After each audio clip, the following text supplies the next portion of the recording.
that, but My the font isn't messed up or anything. yeah, the Discord logo in the corner is still not changed for me. I don't have the cringy blarble that messes with people who have different eyesight. Yeah, I still have that logo too. It's It's just odd. Hey, Pasta, would you be able to send the stream link in general? yeah. What's it say?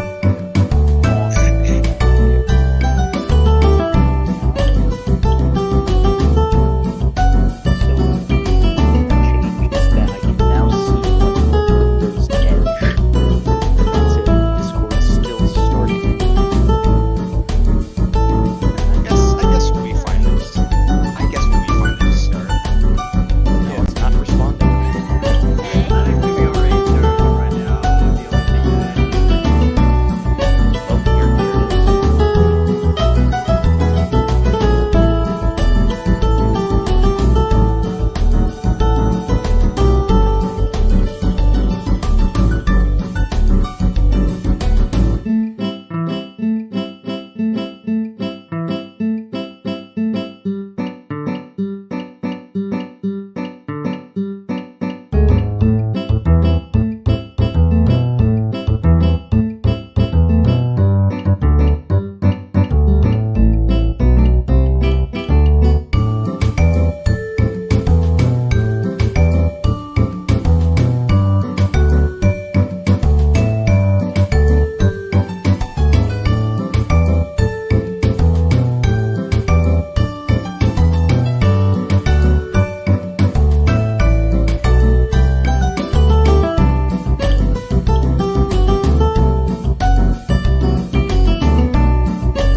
Oh, do the Freddie Benson thing when we you don't are say one. live.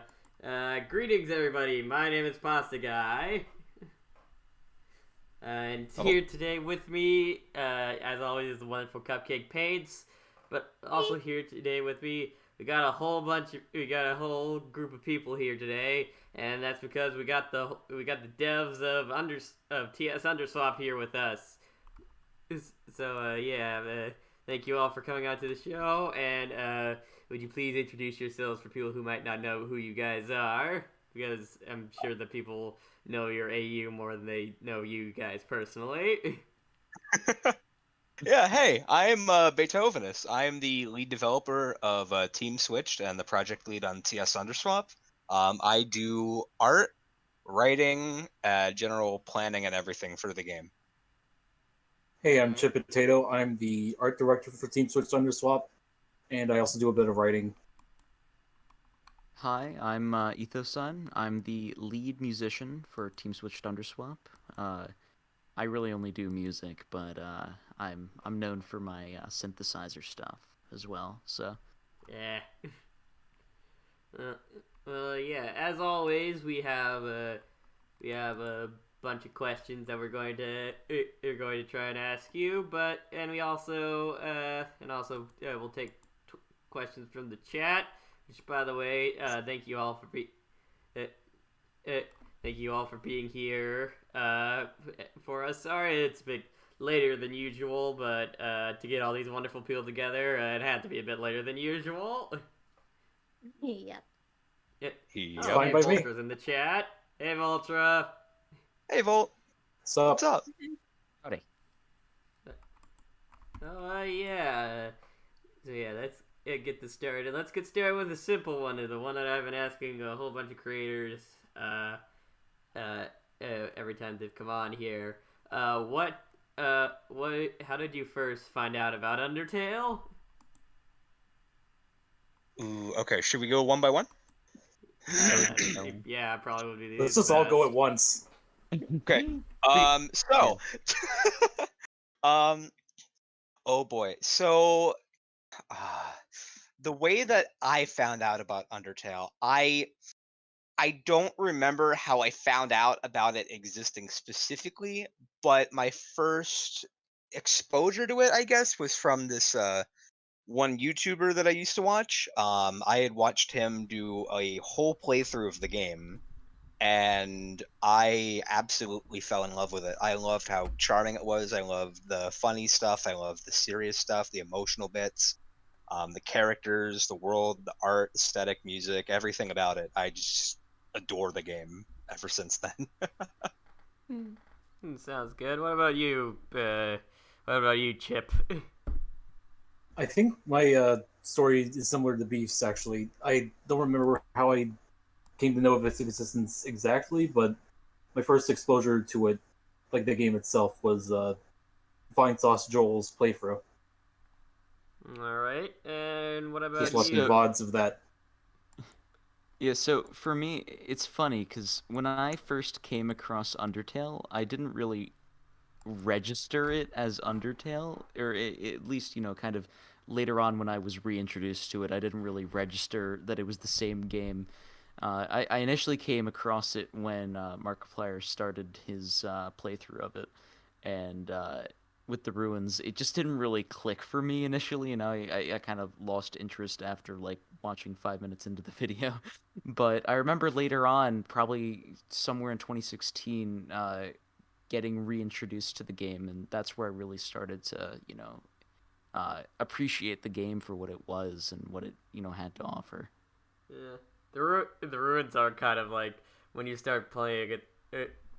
I'm of the opinion that Undertale is one of those games that gets better the more you play it. Like don't get me wrong, the ruins section in Undertale is fine, but it feels just. But it's the most like, oh, it's just quirky RPG and stuff. It's not anything special. I mean, there's hints of it being really special, but there's not. But that doesn't really come across till later in the game. That's why Yeah, that's why my Yeah. personally I'd my compare. favorite area in the game out of all the sections is actually Hotland, because that was the point where I was just like, yeah, I really like this game. The point where I loved this game though was, well, when the song Undertale played and got to learn about Chara and Azrael's backstory because the feels. But yeah. Yeah, Anyway, Yeah, I'd any compare it. questions in the chat so far? Let's Yeah, see. I didn't want to talk over you, Etho, but what I was gonna Oh say yeah, is it's fine. that I definitely feel like I feel like each area in Undertale has definitely a different tone to it. And I feel like some areas that's due to like the characters and the progression of the story, but other things I feel it's due to an evolution of the game over time. Like with the ruins, I feel like I feel like a lot of the ruins can be attributed to the fact that not much was changed from the demo of Undertale. Whereas like with the rest of the game, Toby ended up like getting a lot more creative with stuff, whereas the ruins was a lot more not bare bones, but Basic. yeah. Which Yeah, Yeah, I guess as a tutorial area, that's fine because like there was a the pretty noticeable jump into quality as soon as you leave the ruins. yeah, Yeah. because like Toby set out to make the ruins a tutorial area, which is fine. I feel like the ruins has its strengths and weaknesses that you could criticize or say was done intentionally in order for it to end up evoking the kind of feelings that it did. Mm, yeah. A lot of people are saying like saying Ruined Home, like your version of the Ruins in game was freaking amazing. Oh yeah, Thanks, guys. I'm really proud of what we did with Ruined Home. Yeah, I mean, Me too.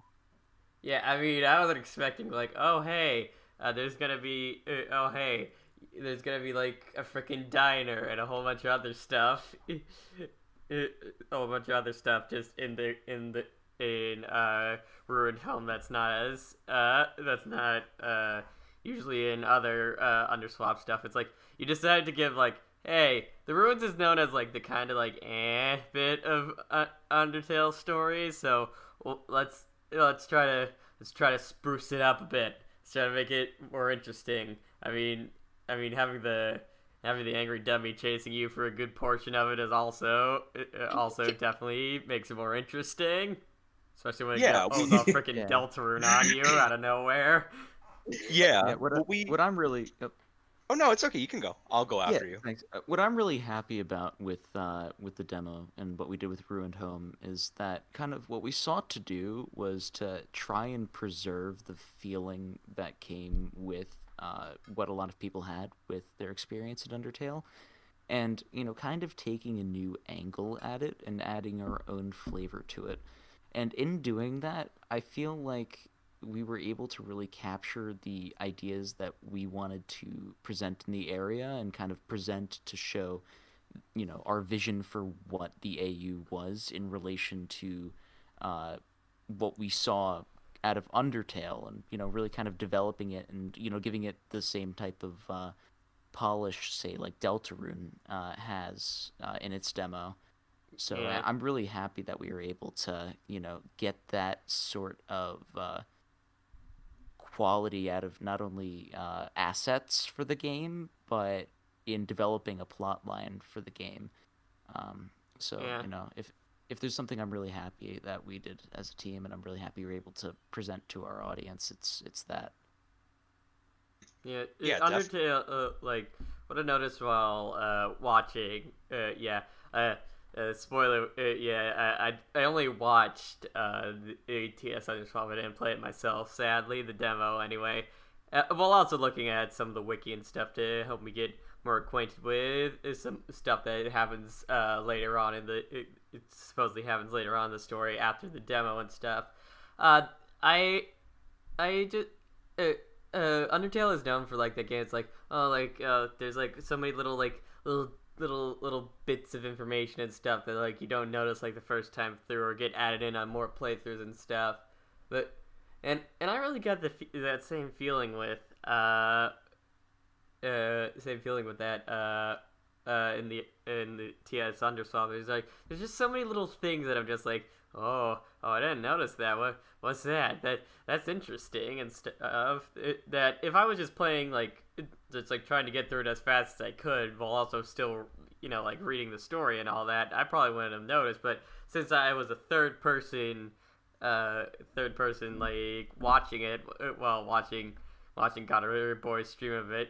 Thank you, Goddard Boy, for streaming the game so I could watch it and stuff. It's something that it's something that I could notice a lot more, and just those little touches just make this game so special. It's just like, yes, these people worked on it really, really hard because little touches like that show that you guys really cared. You weren't just focused on getting like, okay, yes, we have to get the game out, done, and finished as soon as possible, and just in the right form where it's not like a buggy mess or anything, where it's good and it's solid. But no, there's a lot of little character beats in the game that really show that you guys went above and beyond on what you needed to do for a fan game, which I think is really great. Yeah, I definitely agree with you wholeheartedly. Going along with what Etho had said before, I'm really proud of how with TS or at least with the demo alone, we wanted to make something that was as faithful to Undertale as possible by being faithful to the characters and stuff like the writing style, the aesthetic, etc., while still giving it our own little bit of flavor as to kind of cement our kind of cement this project as our own in a way to distinguish it from the original while still being faithful to it. And part of that comes with what you said, like those little details here and there, which part of this is we really wanted to have a lot of attention to detail and different points where we feel like we could have added something. I'm having trouble wording. I feel like something that some fan games tend to do is over-explain things to the player or dump a lot of stuff on them. And so what we wanted to do is make it so there's more subtle details here and there, which allude to different things that are going on and little secrets here and there without just kind of forcing something on the player like what Undertale did. So there will be sequences that come up and rather than just directly explaining it, there's like little cues here and there through writing or visuals, etc. And I guess the one more thing that I wanted to say about that, because we had been talking about the ruins versus ruined home before, and how I'm proud about what we managed to accomplish. We didn't want to make ruined home better than the ruins, and we don't want to make TS Underswap better than Undertale. Because I feel like that would be really pretentious. What we want to do is just make our own thing that's a bit of a love letter to the original game and kind of create a brand new experience by introducing all of these original things in a reimagined world. So we can provide a brand new experience for returning players while also designing the fan game in a way that it appeals to people who have never even played the original game, which that may seem really weird because this is a really niche fan game and obviously would more so appeal to people who have played the original game.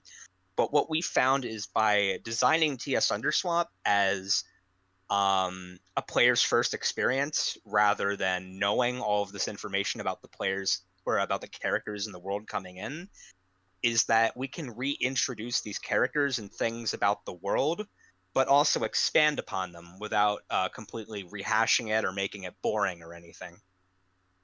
So just kind of providing that kind of a gradual introduction.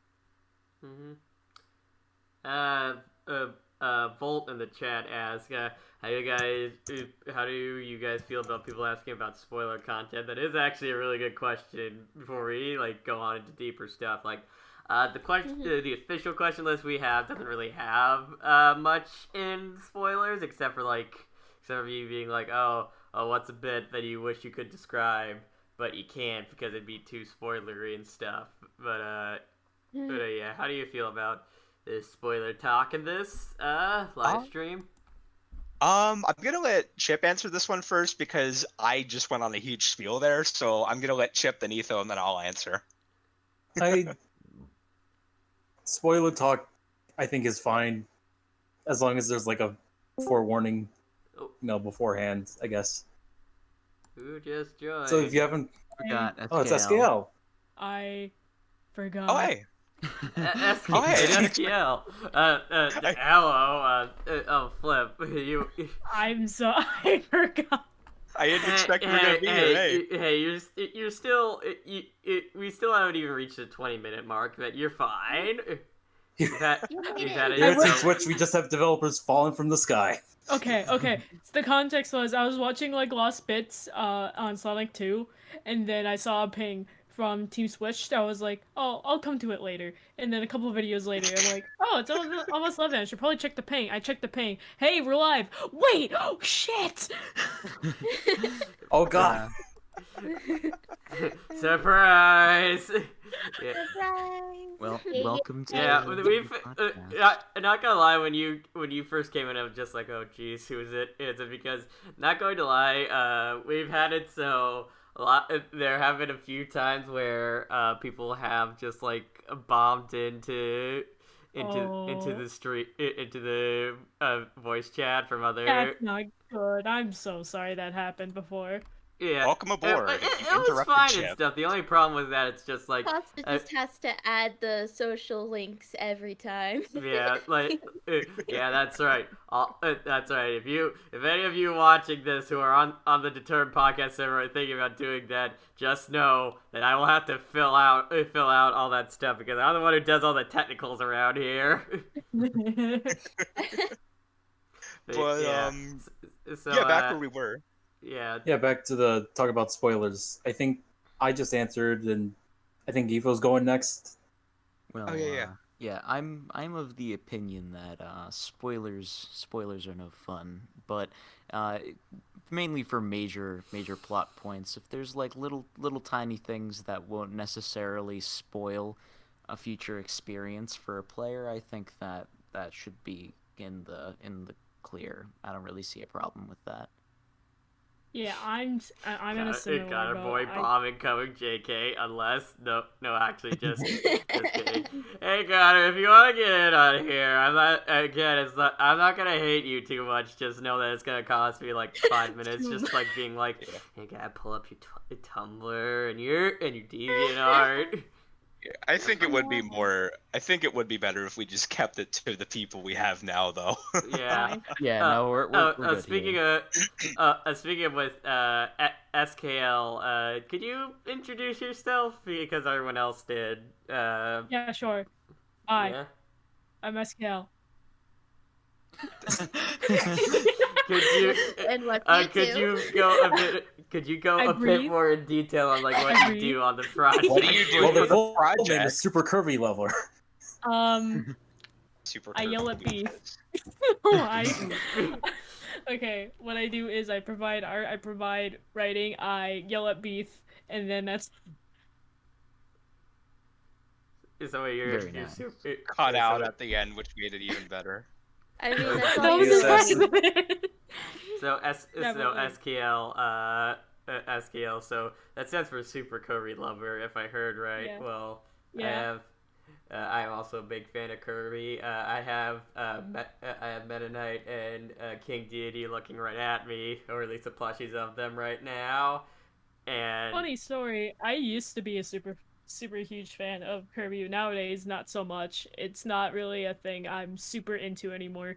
Well, I guess you're not a super Kirby lover then. I guess Whoa. not. that's why Super she goes Kirby by Lover. SKL and not by Super Kirby Lover anymore. This is an identity crisis here. I was There's gonna no say Kirby loving existential here. crisis time. Yeah. Super Kirby lover, more like super Undertale lover, am I right? Eh. So- Yeah. So- Yeah, I wouldn't really roll do off love the tongue Kirby just too. as Like much. me and my brother have at least the main four from Kirby's Return to Dreamland. We have Deity, we have Meta Knight, we have Kirby, and we have Waddle Dee. Even though it's supposed to be Bandana D, but they don't make Bandana D plushies. Nintendo, please. Just take a Waddle Dee plush and just like put a blue cloth on it. Yeah. Make Actually, them a my bandana. funnily enough, my brother has a blue face mask because of the whole virus thing, and actually, we actually tied it onto the Wall D plushie, and it was just like, oh my gosh, this is basically perfect. It's like the right shade of blue and everything. But he's just like, well, fine. I'll tie this on there and keep it on Wall D when the whole pandemic is over, which apparently makes the CDC full vaccinated people such as myself. I got my vaccine a second dose of the I vaccine. get vaccinated Wednesday, Ooh. like completely. It's my Yeah. second Very dose nice. on Wednesday. Wetness. I already got vaccinated. I run on Windows 98 now. SKL. Hi. Wait, you I guys think- didn't turn into alligators? SKL. You I think didn't? you should go for Super Undertale supporter. I think that would be a Sup. great. That doesn't roll off the tongue as much, though. No, but you'd go for the acronym. Yeah. Sucks. Sup? Yeah, No. but like, No, Super Undertale supporter. Sus. Sus. I'm gonna leave Oh, the I stream think right so. now. For some reason, I just want to Thanks answer for the coming, y'all. questions. I just want to I- answer the questions. I Okay, don't know why. there's- I thought the third word you said started with a P, and I'm like, it says sup. Haha, that's kind of funny.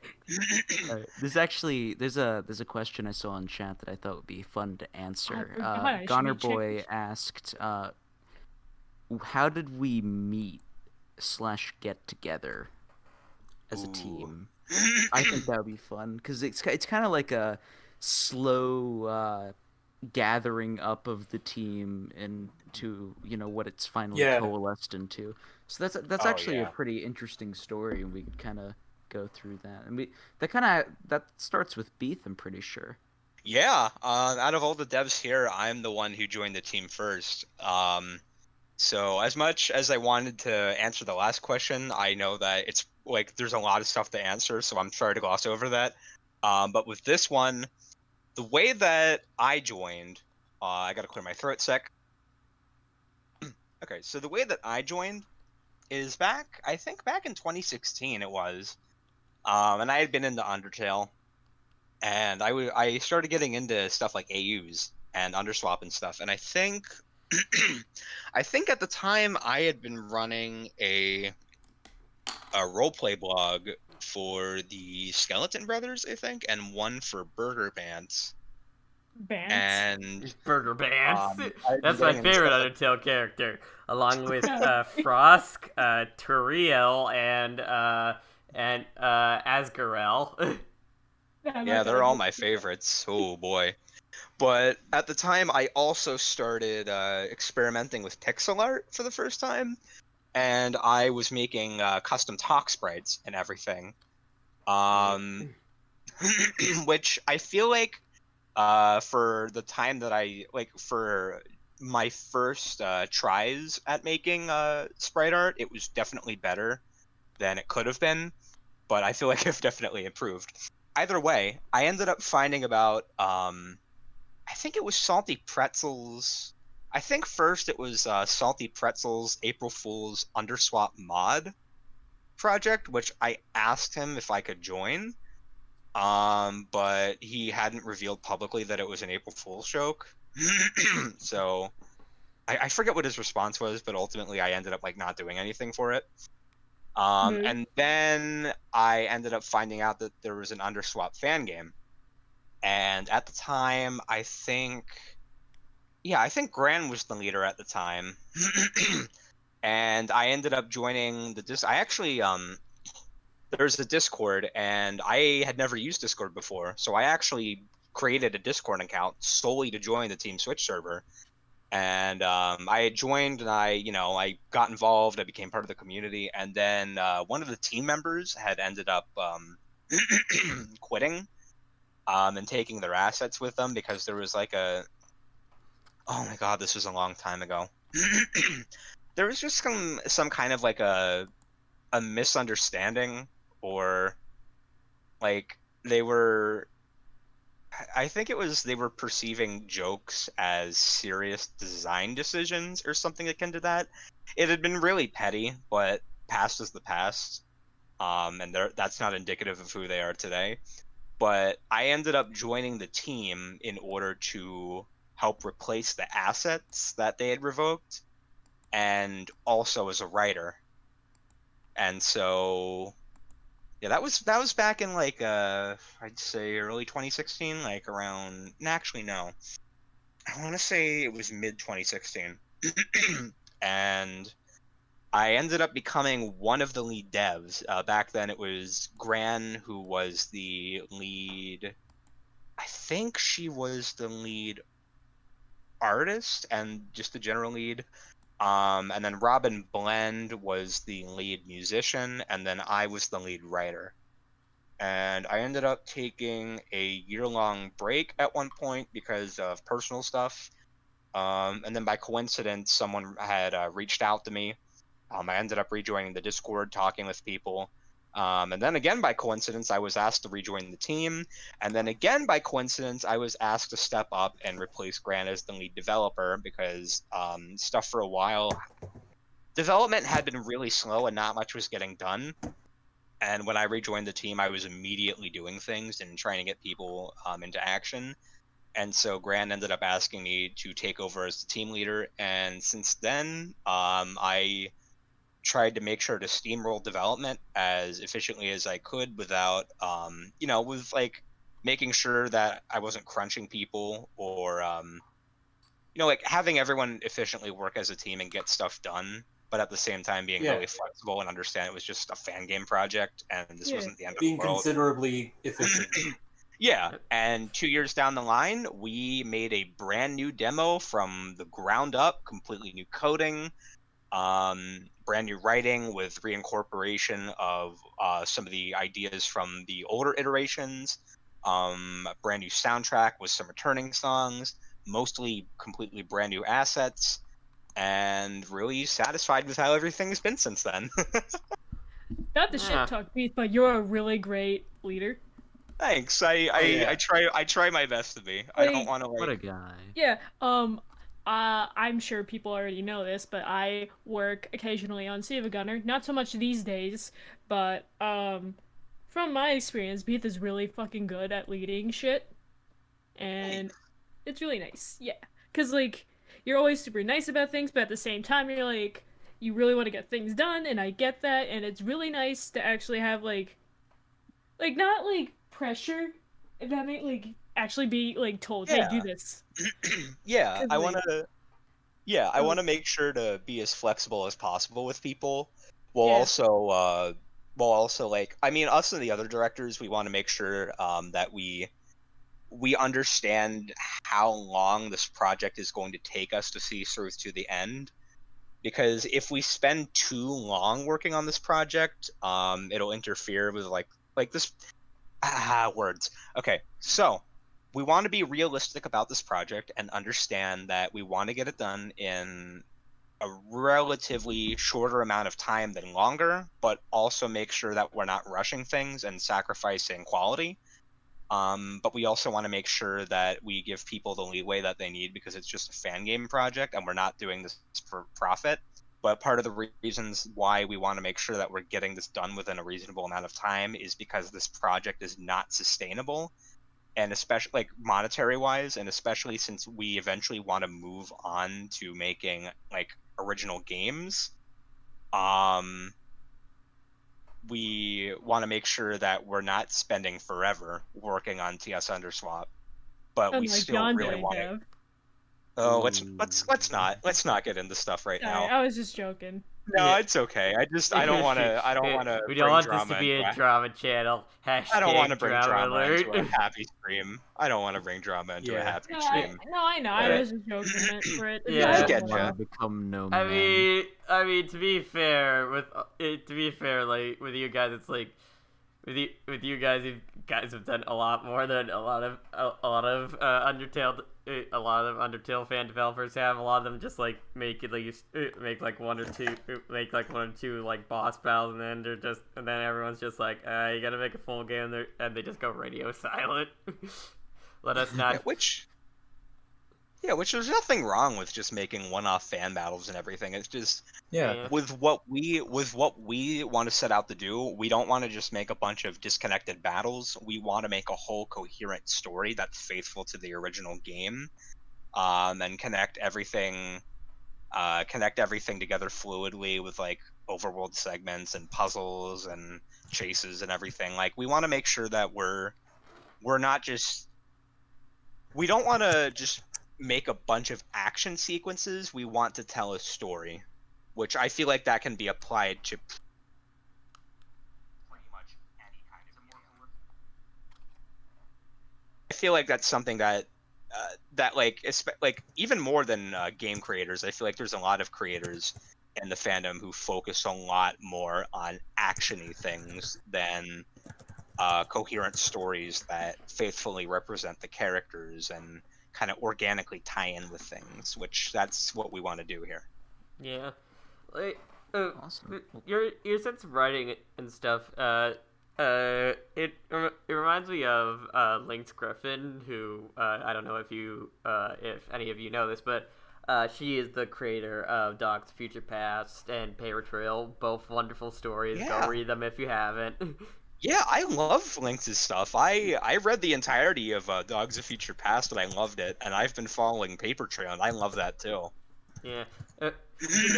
You should join her Discord server sometime. I'm sure she'd be great to have. She'd love to have you there. Yeah, maybe. I'm in a lot of Discord servers, and I try not to join too many because I don't want to like flood my Discord with too many servers and everything. Someone's hacking the Not to mention mainframe. there's, Who's that typing? Oh no. Yeah, but yeah, on the question that Goner Boy had, at least for me, it's honestly like I look at where I am now compared to where I started in like my process of getting involved in the team, and it's kind of weird because prior to like 2019, I came from the kind of like the swampy backwaters of the Undertale community, known as Undertale SoundCloud. Oh no, let's not get into that. Oh, So I'm not no. even going into what that is. If you know what it is, okay. you know what it is. We're gonna It's get- okay, dude. I I'm not understand. I was go- also part of a kind of swampy place. It was called Undertale Amino. It's okay. We're gonna get harassed So- if you talk about that, Etho. So I'm just saying that those were my roots. So I remember I met Beef through some mutual friends. I was friends with Silver Totodile, Netherhearts, and through them I had met Beef when he came back from his hiatus in 2019, just about. And I remember one day in December getting a Steam message from him because that was kind of that's a whole nother story in itself. But I was using Steam at the time for communicating with people, and I get a message from him, and he's like, "Yo, I know you've expressed interest in the team before. Would you like to apply?" Now me over here, I'm like, all right. So I sent some stuff in, and I through Beef, I ended up finally applying and getting involved in the team from there, and that in itself was already a huge thing for me because I remember kind of watching from the outskirts as the game kind of initially started developing, and I had done work for stuff like Don't Forget and kind of smaller stuff in the past, and then all of a sudden the opportunity to work with Team Switch, that was crazy to me. So once things started going, once I got onto the team when COVID hit, that's when we were really able to kind of kick into high gear when it came to development. So Nothing like the end of the world to kick into high gear. Yeah, We're all no, huddled at home. Let's do as the nerds do. Get stuff done. Yeah, it's really funny because like I honestly think that had COVID not happened, we would still be much further behind in development. That was really a huge help in providing ample time for us to work on the demo. So Escape into the magical realm. What COVID, what virus, what not being able to go outside. La la la. Team La Switch. soft go boys and frogs that talk to you. As much as COVID really sucked for a lot of people, I think at least one positive is that we were able to develop on the game. Yeah, it was Yeah, a lot of projects that involve staying inside doing a bunch of nerdy stuff definitely got like a boost in development because of COVID. Yeah. As horrible as that is. yeah, but At least in the there's one end, like, good thing. yeah, I'm happy that we were able to make a good thing out of a bad situation. Yeah. Yeah, Absolutely. Yeah, The Pixel show by Pixel Tunes ask, do you guys have any ideas for your own original projects? we Oh. Does Beef, do you want to answer that? Yeah. I guess in terms of, I mean, when you say your own original projects, what I interpreted that as is projects for the team projects, and we have definitely had a lot of different concepts. I know I've had a lot of different ideas where I've wanted to experiment with different game genres. like more RPGs, some platformers. I've even wondered if we should try doing a first-person shooter that's kind of in the style of like one of the early Doom games or Half-Life. Yes, Doom. And I've also wondered about like, excuse me, I've been clearing my throat a lot. I've wanted to try something I want to do with one of our original projects is try and experiment with creative or innovative things that we could do. Kind of drawing inspiration from Undertale with some of like the meta stuff that it had. And I know certain ideas that I've had involve doing stuff like having. Well, I mean, one of the things that we want to do first is a lot of team members have had different ideas and concepts, and what we want to do eventually is make little tech demos where it's like a demonstration of that universe and that style of the game and the ideas that we do with it. Just kind of like presenting everything and having like a miniature story and something that you can complete from start to finish, but not something that would be indicative of a finalized project, nor would it take as long as the TS Underswap demo did, just so we can create little concepts for people to play, and then gauge what people liked about them, didn't like about them, and also to give us somewhere that we can try developing more in the future. And I know different ideas that we've had involve like different universes that each of our developers have created with their own characters. Like I know Trezzy has a game he wants to do called Severity. That's like a darker-esque RPG. And I know I've wanted to do things like having a game where it's kind of like Undertale and Doki Doki Literature Club in the sense that it's like an RPG, but there's different character files. And I'm trying to figure out how to word this. An idea where like say there's a boss that you're having trouble getting around and they're really difficult and you just don't want to fight them. You go into the game files and you just delete them. And then the world reacts accordingly. Or another idea that I've had is where you can actually switch characters around. So like you take a character out of one folder and you pop it into another to replace where that character is. So then the world kind of adjusts based on the changes that you've made. Bro, it's like Are you? it's Yeah, it's like yes, Underswap. Underswap. No, Are it's you? like I Don't wasn't gonna go, say you. it. I wasn't gonna say it. Are No, you? it's okay. I was gonna make the joke and be like, look, it's story shift in Underswap. Oh my god! But I think that's a Christ. really cool concept, kind of like messing around with like those meta things. I think that's pretty cool. Yeah. And yeah, Voltra essentially, yeah, no, that's kind of what we were getting at. With the micro games are Yeah, kind of PC exclusive. yeah, WarioWare micro games. it's really kind of just the idea is like, so we have a place where we kind of float ideas around, bounce them off each other, and see, like what would be cool to try. Just kind of like see what we could potentially do coming out of TS Underswap as a team. Just because we have such a dynamic group of people that there's a lot that we could potentially do.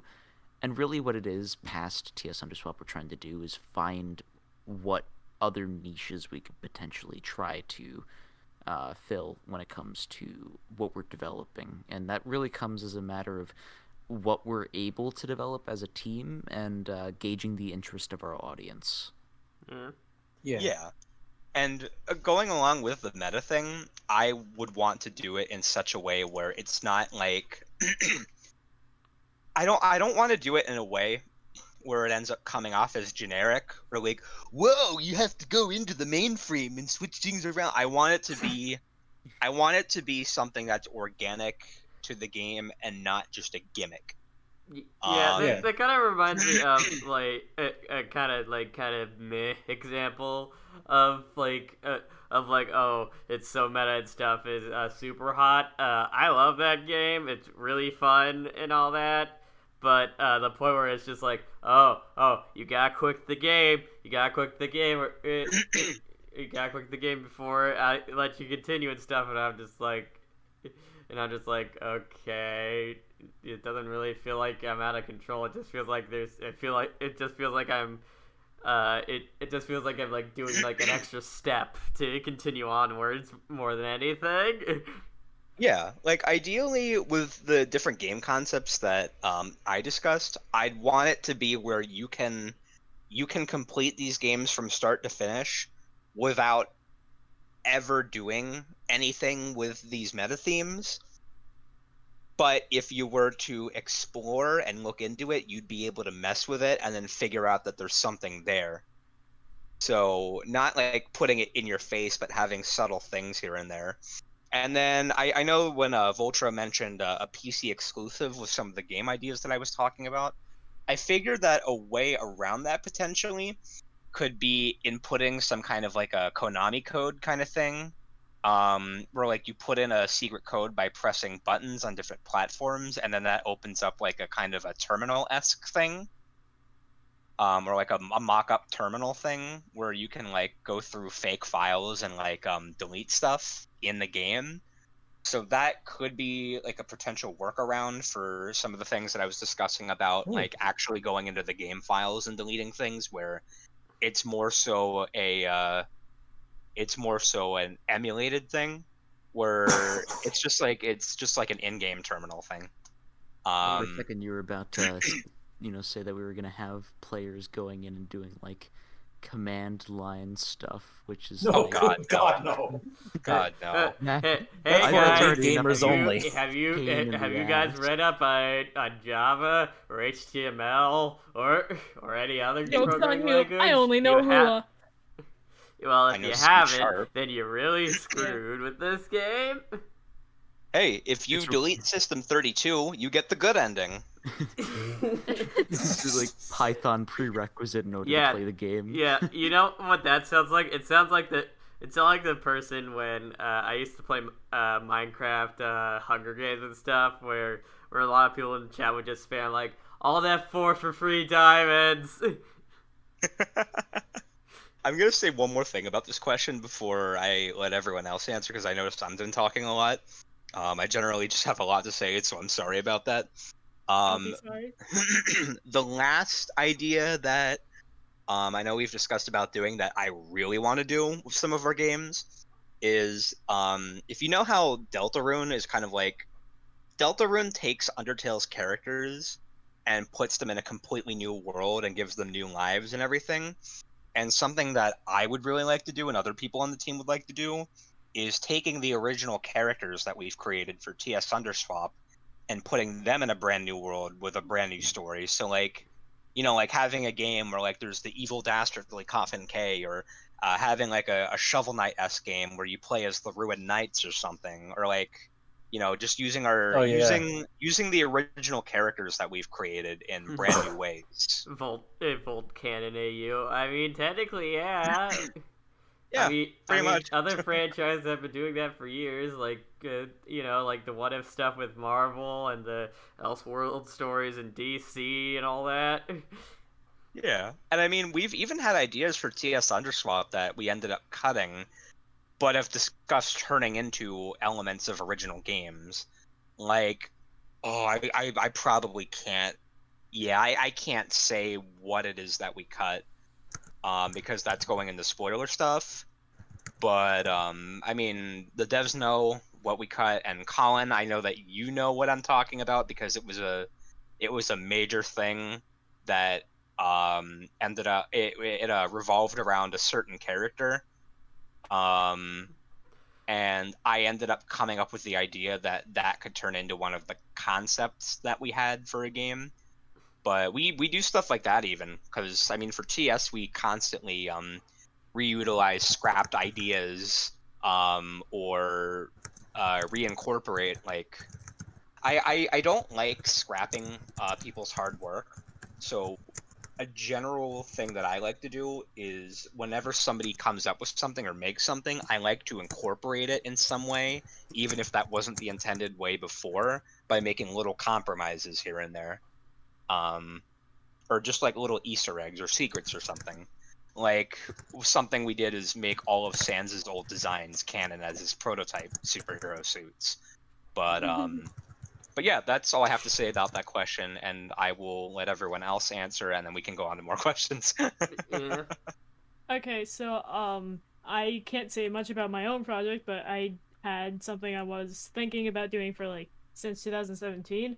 Um, everybody, oh, okay, I've shared some things about it online in public before, but basically my idea was like, hey, what if Superstar Saga from the Mario and Luigi series, and then I also took Undertale, and I'm like, and I put them together. I thought that would be really neat.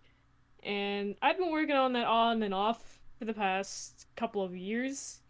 Most of the time I just make spreads for it and then I loosely try and figure out what fucking story there is. Can't say much, but basically that's my only potential project right now. Man, That's it. Yeah, man, I'm the really Mario and looking forward to that Luigi one. series was so good, by the way, along with the first 3 Paper Marios. Yeah, I agree. Oh, I've yeah. only played Superstar Saga and Bowser's Inside Story. I haven't played Dream Team or Partners in Time, Fair or enough. Paper Jam. But something tells me I'm not missing much with Paper Jam. You were not. You were not missing anything. Funny enough, since you mentioned Partners in Time, I remember I only managed to get a copy of Partners in Time because I found a DS cartridge that someone left in a booth at a restaurant, and I ended up playing Full- the game uh, solely because full like Lord of the Rings ring, just like the whole.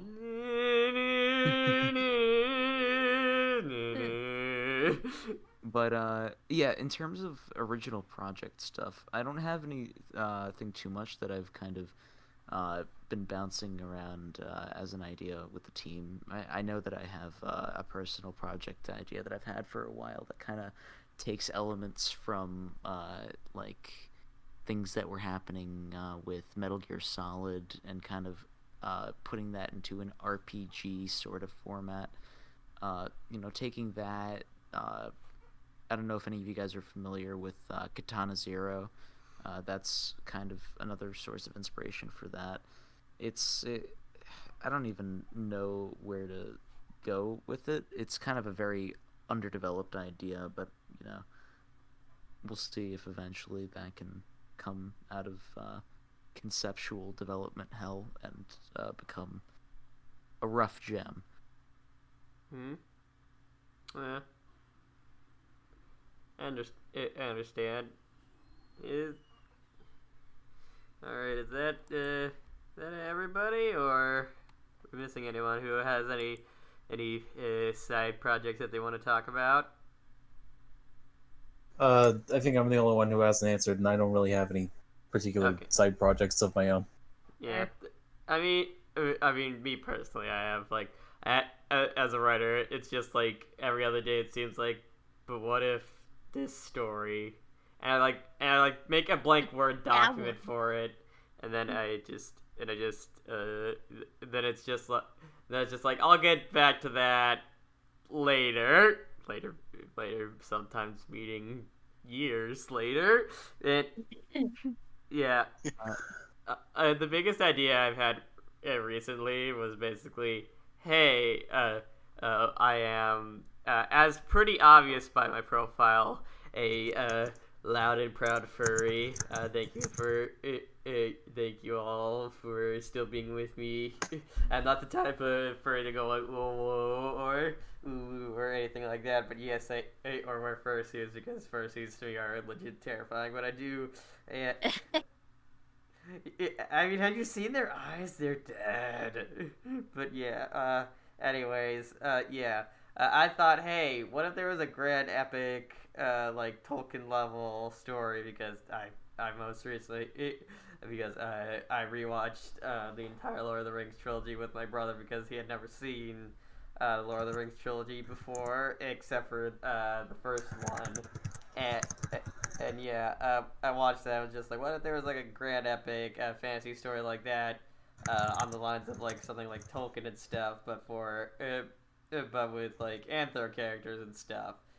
And right now it's called Terra Unum and stuff.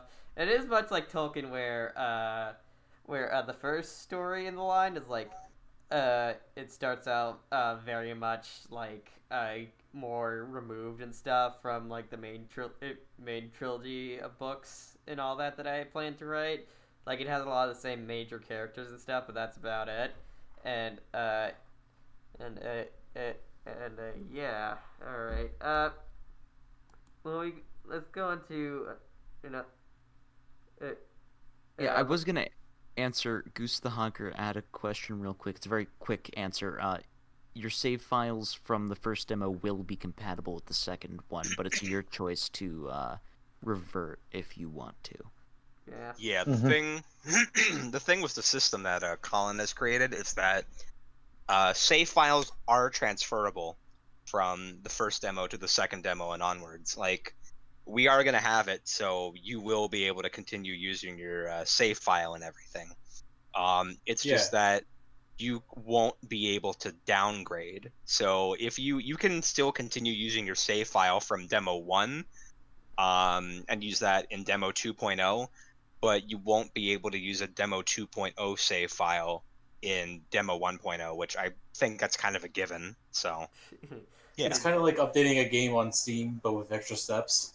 demo 2.0 HD remix. Sorry, I've been playing Kingdom Hearts, but anyways, yeah. Can I just say this one isn't really a question, just a comment, really. I've seen some of your I've seen the TS Underswap Sans and stuff. And the vibe I get from him, I don't know if you guys have watched or even heard of the show yet. It's called Kid Cosmic. It's a Netflix original animated series and stuff. Really good, by the way. I really need to go back and finish it. And I'm just I got the main character of that, the person, the main character, Kid Cosmic and stuff. I'm just I get so much of a vibe from that Sans and stuff. It's just he's a wannabe superhero and all that. And I mean, I was a wannabe superhero at one point. I once thought that I could basically be like Spider-Man if I got silly string and stuff, which. Man, I'm glad I never tried to jump off my house or anything. yeah, I get you. I didn't know what Kid Cosmic was until now, so we didn't take inspiration from them when it came to Crossbones, but we just wanted I know to. you probably didn't take inspiration from it because Yeah. I just got a similar vibe to Kid Cosmic. Yeah, I get you. I'm just saying we wanted to give him that goofy superhero kind of vibe. So we don't want to take Crossbones hyper seriously, just like Undertale didn't take Sans hyper seriously, or the Skeleton Brothers in general. So we just want to play off the fact that he's a huge goofball. And we don't want to do any kind of convoluted serious stuff with him. We just want to do stupid things. Yeah. And the stuff we have written up already is amazing. Oh yeah. Crossbones away, smoke pellet. Away. I remember, Just the idea of him just not using smoke pellets, right, is already one idea. I remember the reason this was kind of based on for an earlier question. The reason how I joined TS Underswap, I literally just walked into Beats DMs one day and I was like, "Hey, can I help out with TS Underswap?" And Beats was like, "Yeah, maybe." And then later I'm like, "Hey, can I still help?" And he's like, yeah. Can you write?" And I'm like, "Yeah." And he's like, "Okay, sure." Actually, I think I mean the first time you had asked it, I said we were full on people. Yeah, but I had because I was suggesting if I could help with art, and you're like, "Yeah, maybe." Yeah, because I had brought it up to the devs, and they all would have loved to have you. It's just that we felt we had a lot of people at the time. But then with the release of the demo, we feel like we needed just a little more people. So I ended up talking to them about you again, and they were completely on board with it. So yeah, that was around the time that we ended up letting Squimpus join too. So it was her and then you that we let join, and both of you have contributed fantastic ideas, and I feel like we've been on a roll with like figuring out everything that we want to do. I'm glad. I tried my best to contribute what I did for King Friday to into TS Underswap. Yeah. Also, just to answer, there was another question earlier that this can kind of address too. We're pretty much capped out right now at members for the team. If we ever do feel like we do need to bring other people on, we'll very likely open up applications on our Discord server. We'll probably ping for that. I remember that's what we did last time. We were in need of a larger group of people. So I'd say, if anything, if you are an artist, writer, musician, or anything along those lines, just kind of keep an ear out, have some patience, and there might be a day potentially in the future where applications open up. You never know. I mean, it came out of nowhere for me, and lead musician. I never had to apply. I just. Yeah. I mean, generally we try to stick to people that not to like play favoritism or anything, but we try to stick around to people that we know in order to gauge who we can trust more. With a lot of the, especially with a lot of the more spoilery stuff that we have going. So I don't want someone to be basically like, guys, this is what happens. Yeah, like I don't want to give the impression that we will only accept people to the team that we know already, but I also want to be fair and realistic and say that we will generally look for people that we feel we know better or are more trustworthy. But there have been times where we will accept or we will open up public applications, and we've done stuff. We did stuff with that for coding, and we got some pretty talented coders as a result. Yeah. But, Underswap's ending is that it's all a dream. How did you know? Actually, we'll get back on board with questions, but I just want to mention this. At one point in really early development, I had a joke idea. Back when it was just Underswap, where at the very end of the game it would say made by MTT Productions, pretty much making the whole thing. I was like, oh, it was all a play put on by Metaton, but for obvious reasons, Super Mario Brothers 3, aren't you? Yeah, we ended up not doing that at the time because we didn't want to completely negate every single thing that happened in the game as just like, oh, it was all a play, because that would feel kind of cheap. Both and funny, things like but that are also kind of cheap. lame.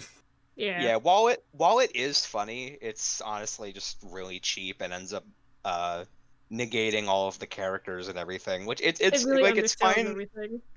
Yeah, it's fine. Well, ironic enough, it's fine for an AU, but that's not what we wanted to do here. So back guys, on board with questions. Yeah, guys, we take this very seriously. Now let's go back to writing about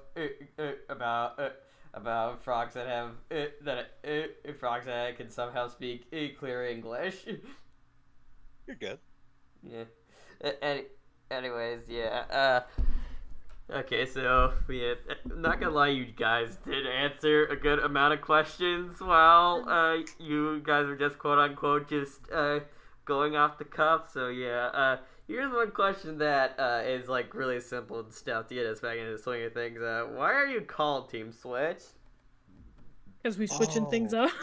I'm kidding, but there's probably a real reason. I actually don't know. Wait, because what? I mean, I'm not the founder of the team. I think the team was founded by something in like either 2015 or 2016. It was founded by someone, and then that person left, and Garrett Bogle, who goes by the name Donkey, he ended up taking over, and then Grandpris took over, and then inevitably I took over. But I want, okay, you don't take my word on this. This is just me making assumptions. I want to say that the team is called Team Switched because it was originally founded to make an Underswap fan game, but don't quote me on that. I genuinely do not know. But we just kind of stuck with it, and I like it, and we have no plans on changing it. Yes. If anybody knows the original developer and can get us in content for comment, I would very much appreciate it. Yeah, Yes. I don't. We all have switchblades. Oh yeah, no, we're all. No, you armed guys and all have dangerous. Nintendo Switches. I mean, I do. I have one right there. Yeah, I have. I have one, it docked on my. I Team have, Switch Yeah, I have is one like shrouded in right mystery. behind me. I mean, when somebody makes the Sir Scratch-A-Lot looks like a Nintendo Switch joke for like the millionth time, I think that's the reason why we're called Team Switch, It's- because of that It's same. kind of People funny make those because jokes? doesn't the design predate the Switch? Yeah, I designed Sir Scratch-A-Lot before the Nintendo Switch even came out. People also wait, Nintendo ripped off me. bro. Wait, people make You should have patented that. Yeah, Where's- where's like these you're royalties, doing- Nintendo? Yeah, you should be like a bazillionaire by this point. do I mean, people I based actually it off make- of the Fallout Securitron, so. Do people Oh, actually make so jokes that good. Scratch-A-Lot looks like a fucking Switch? Yeah, because the speakers on the sides of his head, and it weirdly enough, it annoys me because people make it all the time, and it's like, haha, it's funny. I've Not heard it like the heard it. 10th time already. If they're making those jokes about Sir Scratch-A-Lot, you gotta stop them to you gotta tell them to stop what they're doing. I feel like when I feel like someone's Nobody's even gonna get that. Nobody's gonna get that except for the three of us, and it's well, actually no, there's four of us. That dev wise, it's a dev inside joke that will make sense in like 5 years from now. But Yeah, that's Yeah. right, guys. When the full game comes out in like the year 20 blah blah blah blah, you know you heard it here first. That one little side joke. Watch, it's gonna be incredibly plot important. You hear it here first. I want to be quoted. I want this show to be quoted. Dang it. Watch. Doing? Yeah, Do it. doing. Yeah. Anyways, What do you do? yeah. Next next question.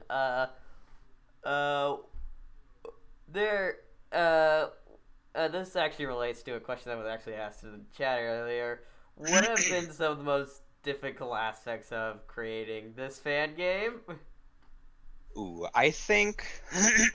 Okay, so I feel like from my perspective and for how long I've been around with the project. Oh, I gotta clear my throat again. Give me a sec. I feel like the biggest hurdle had definitely been coding, because while one of the other things, like, it definitely took us a while in order to establish a definitive creative vision for what we wanted to go for, because the project was always developing from like 2016 to 2018. It was constantly developing. Things were changing. We were getting new ideas. We were improving upon things. We were going to a more original direction than the original Underswap, because we wanted to be more faithful to the characters and create something that was more of our own and more personal to us, and a love letter to the original game. But I'd say that definitely one of the hardest development roadblocks was active coders, because there were, like, a long time ago at times, we would, I mean, even now we usually only have 1 to 2 active coders, and back then we would have only like 1 active coder at a time, and it was tough because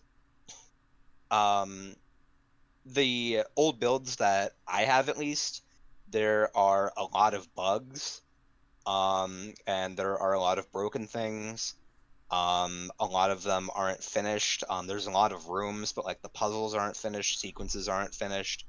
There isn't a lot of consistency with how Undertale's menus and stuff look, and dialogue boxes, like little details here and there, like the way that the text is spaced and dialogue portraits and or dialogue boxes and everything. Like the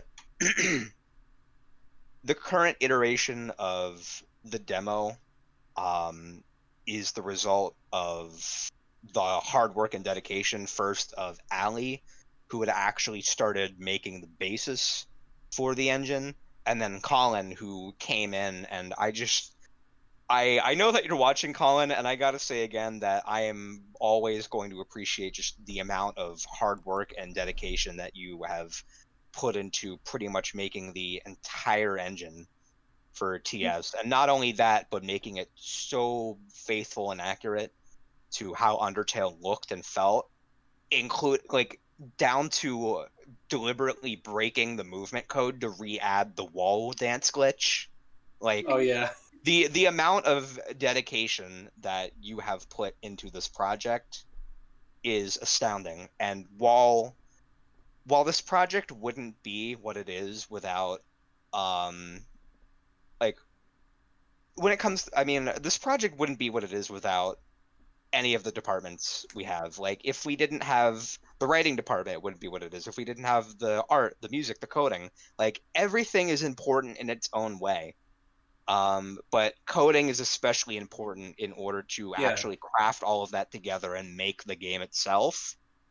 And since that was always our biggest roadblock, it just means the world to me and all of us that you helped us out with a lot of this, Colin, and especially Cheese too, who helped us out with a lot of the a lot of different things here and there, especially the encounters and everything. Which, thank you so much for that. You guys have Yeah. really made our dreams come true, and I'm always going to thank you guys for that. The programmers of Colin. Team Switch are like the backbones of the team. If you take away Colin, it's literally like ripping out the spine of the team. It's not like, I'm not joking. We would Who am I gonna not hear about breaking walk. Undertale from now? That happened to my buddy Joe once. Yeah, that happened to my buddy Eric. ripping out their spine. Who's Eric? Colin, Eric, Colin is just like sounds like the glue that holds everything together. Yeah, pretty much. Me, yeah. All right. Well, You're cutting out. Oh, sorry. there? No, that was just me stumbling over my words. Yeah, I think I'd be you're better at this considering I've done this like 30 times now, even more than that. But You're no, okay. I still stutter a whole bunch. Yeah. Hey, it's okay. Stuttering is completely fine. Yeah. It happens. All right. Well, another question for all of you is a lot of the designs in your for Underswap have been for this version of Underswap have been called unique and stuff. Which design do you think was your favorite when like coming up with it and stuff like that? that's a tough question. Yeah. Yeah, because I really like all the designs that we have, but I've designed nothing. I mean you helped design Toriel SKL. That's true. That's true. I literally it's- can't design for the life of me. I do music. I actually forgot I did tutorial. I mean, in terms of the characters that I designed, I'm pretty sure I designed. I think I came up with the papyrus design based on an art piece by, I think it's pronounced Led Namari. And then I also helped with the design for Undyne by coming up with some of the basic ideas. And then I also completely designed Sir Scratch-A-Lot. And I also came up with a lot of the fundamentals for Azriel's design that I think Frigidae, I think that's pronounced, helped Azriel's sketch out. design in this. I'm sorry, Azriel is my favorite character, and I'm just like the design that you guys came up with in this for this AU is just so good. Also, I like, forgot. Didn't I also help Thanks. with Azrael? Yeah, you helped with Ezreal too, getting some of the last bits. Yeah, yeah, I keep Um, forgetting. I I designed forget. shit. it, yeah. Also, like, with speaking of Azrael, like, to highlight one of the people that does fan art for you guys, Zarth, I believe they're called, is Oh, I love Zar stuff. yeah, Oh Zarth is yeah, like their artwork's really good. I love their stuff. I've been following their work for a while now, like on both Twitter and Instagram, and I really love your work. So yeah, in the case Zarth is watching this, hey Zarth, your stuff is great, and yeah, just wanted to say that. And it's like when I saw their Azrael artwork, like of them, I'm just like, dear, he's my boy. He's so happy and chill. I love him. I know. I love the fan art that they made. I really hope that we get some more fan art of the new designs that we had released publicly at some point, especially Undyne, because I noticed we hadn't got much of her. I can't wait But for tutorial. oh, me too. But getting back to answer the question, I guess I think my favorite design or my favorite character design out of TS Underswap would have to be Alphys. Um, I didn't design her, but I'm pretty sure she was designed by. I think she was designed by Nora and Frigide.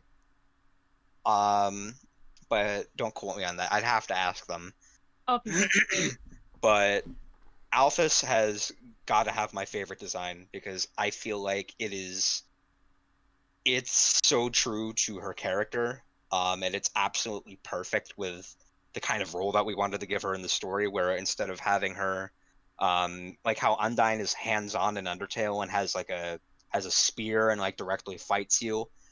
Since in yeah, Undertale, Alphys does stuff from behind the scenes, we wanted to make Alphys kind of like this tactician from behind the scenes who kind of coordinates soldiers and everything. So I feel like Alphys's design is absolutely perfect from the character standpoint, and then from the actual design standpoint was the aesthetic and the colors and everything. I think it's phenomenal, and I absolutely love it.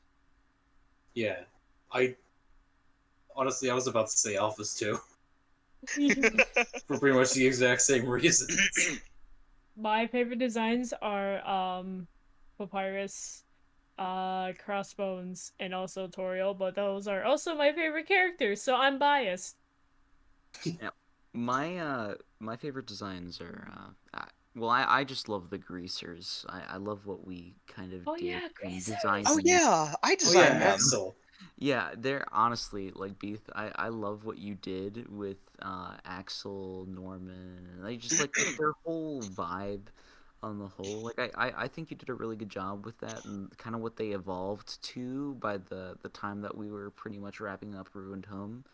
Thank I you. think that they're a really fun group of people. I really liked to kind of adding my own little audio spin to kind of them as characters.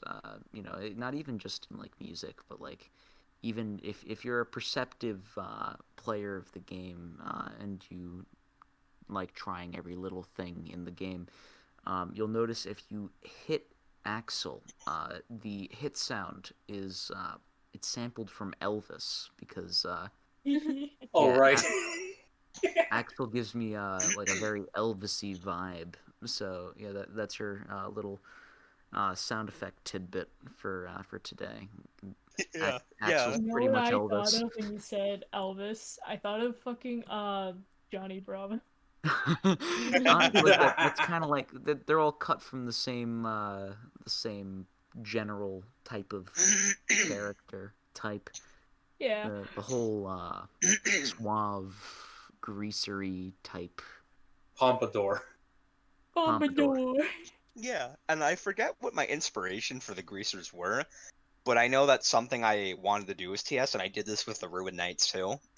Is I mean, something we want to do is we don't want to just rehash all of Undertale's enemies, and so what we'll do is create brand new enemies, whether that's based on Undertale concept art or that's based on just our own brand new original enemies. Like all of the enemies or all of the random encounter enemies in Starlight Isles, they are completely original. They're all ours, not based on any scrapped Undertale concepts. And then I'm pretty sure our current plan is that one of the mini bosses in Starlight Isles 2, a secret mini boss, is going to be a completely original character too, that one of our team members designed. Oh yeah. Yeah, but going along with the Greasers and the Ruined Knights, something that I've also wanted to do is that in order to still have some of Undertale's original enemies reappear, what we're going to do is we're either going to reintroduce them as just NPCs, or we're going to kind of reimagine them as original characters in a way, if that makes sense. Like when what you saw with the Greasers is that we took Aaron, we took a bunch of the Ruins enemies, and we kind of made them into quote unquote original characters there. So you're definitely not going to fight an Aaron later on, now that we have Axel. And with the Ruined Knights, I based them kind of off of Whimsons and Whimsalots, taking a Shovel Knight and Hollow Knight inspiration from that. And yeah, so we just kind of want to reinvent the characters that were in Undertale while also adding our own original ideas and everything. And I'm Yeah. happy with that. Honestly, if I had to pick a favorite like original design, it would be very hard, even just from stuff you guys have seen. Like it'd be like a either Metacrit or the Ruined Knights. Just like, but honestly, I think my favorite so far is like a. Actually, I don't think you guys know about these characters yet. So Oh yeah, okay. In terms of original characters, it's got to be those two. Squimpus oh did my god, Squimpus did a fantastic job designing them, and Trezzy has done an amazing job bringing them to life in sprite form. Oh I my god, cannot those wait. two. The sound, Yeah, Them. those yeah, two. that we nothing give short to of them. incredible. I can't Yeah. say anything, and I really want to. I know it's that there's sound that goes with some of their animations. Don't. Yeah. I'm Like I'm not saying exactly why. I'm trying to keep it as ambiguous as possible, but just kind of the way that they've been taking shape. They're awesome. they're so goofy, and I love them. But yeah, Lord like blessings. I guess technically, like Sir Scratch-a-Lot is technically an original character because it's more so the persona that's put on. And I really like Sir Scratch's design, and it's one of my favorite quote unquote original characters. And I mean, Metacrit isn't really an original character. It's more so Metaton with a different Ghost. appearance and like different uh certain different personality traits and everything.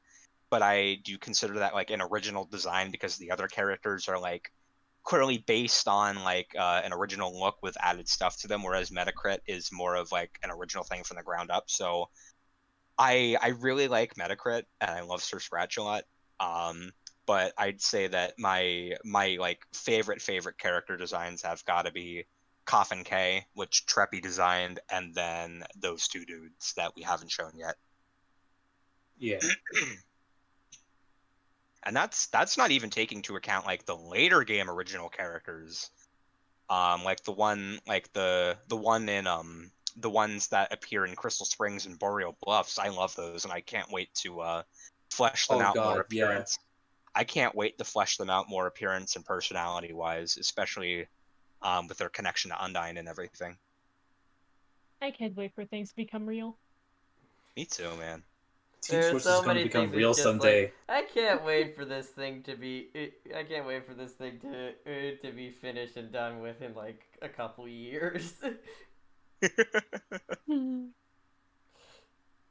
Yeah, just it's wanna just get to the part with where I me get to use personally, synthesizers. as me being a fanfic writer, I'm just like I can't wait for people's reaction to this thing. When's it gonna be out? Most likely in like 2 years if you work at it hard enough.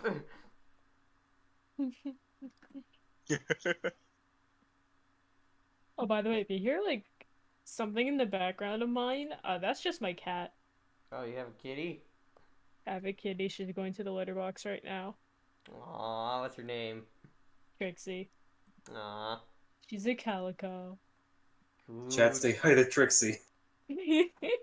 My family would definitely be a cat family if, like, my oldest sister wasn't, like, horribly allergic to cats. Now the only pets we have are birds. We have doves, white doves. My family is more of a dog kind of family, but I like cats. So. Yeah, I definitely used to be more of a dog person, but I'm more of a bird person now. I can see why. I as Alright, the odd ones ducks. out, put it very graciously. I'm bisexual when it comes to animals. I love cats. Whoa! Oh. That's not the way you want to describe that. Yeah, Anthro. yeah, I know that's the joke, but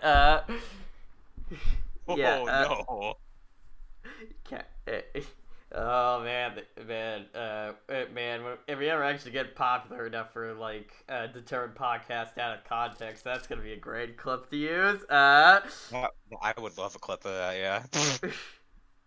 Oh my god, this podcast is ever gonna be popular enough for that? Please let it be. Hey, there's always dreaming. Yeah. Yeah, I mean, you guys have certainly boosted a lot after the first demo came out. Like, holy crap. Yeah, You never know. You dug yourself a nice hole, pasta. Yes, it's nice and warm and cozy. Yeah, no, we're currently sitting at just about 3 times the population of Greenland. Has tried the game. I'm pretty sure last I checked. 3 times the population of Greenland. One Greenland. That's an odd number that I've never. That was heard. our first benchmark. I remember checking one day and I'm like, holy shit, more people have played our game than live in Greenland, which is actually that's really surprisingly funny. not a lot of people. It's like 50,000, I think, that live in Greenland. There is, based on 2019, there are 56,225 people who live in Greenland, and there are 154,380 play/downloads for TS. So I think it's safe to say that we can start measuring our download benchmarks in Greenlands. I agree. We've got one it's- Greenland. The same way I can be like, the same way I can like say my subscriber milestones are in the Vatican cities, like. We're almost 3 Greenlands. Oh my god. 3 whole Greenlands. Yeah. I am. Hang on, let me see. I'm rounding it to 56K. So that's more or less it's around 3 Greenlands. Around 3. Currently, right Greenland. now, our channel is about a little less than 1/2 of Vatican City. And if you guys want to boost that, the subscription button is right down there. We have plenty of more fun guests to have on later on. I swear to you. But yeah. Stupid shilling aside, like, comment, subscribe. Next question we have is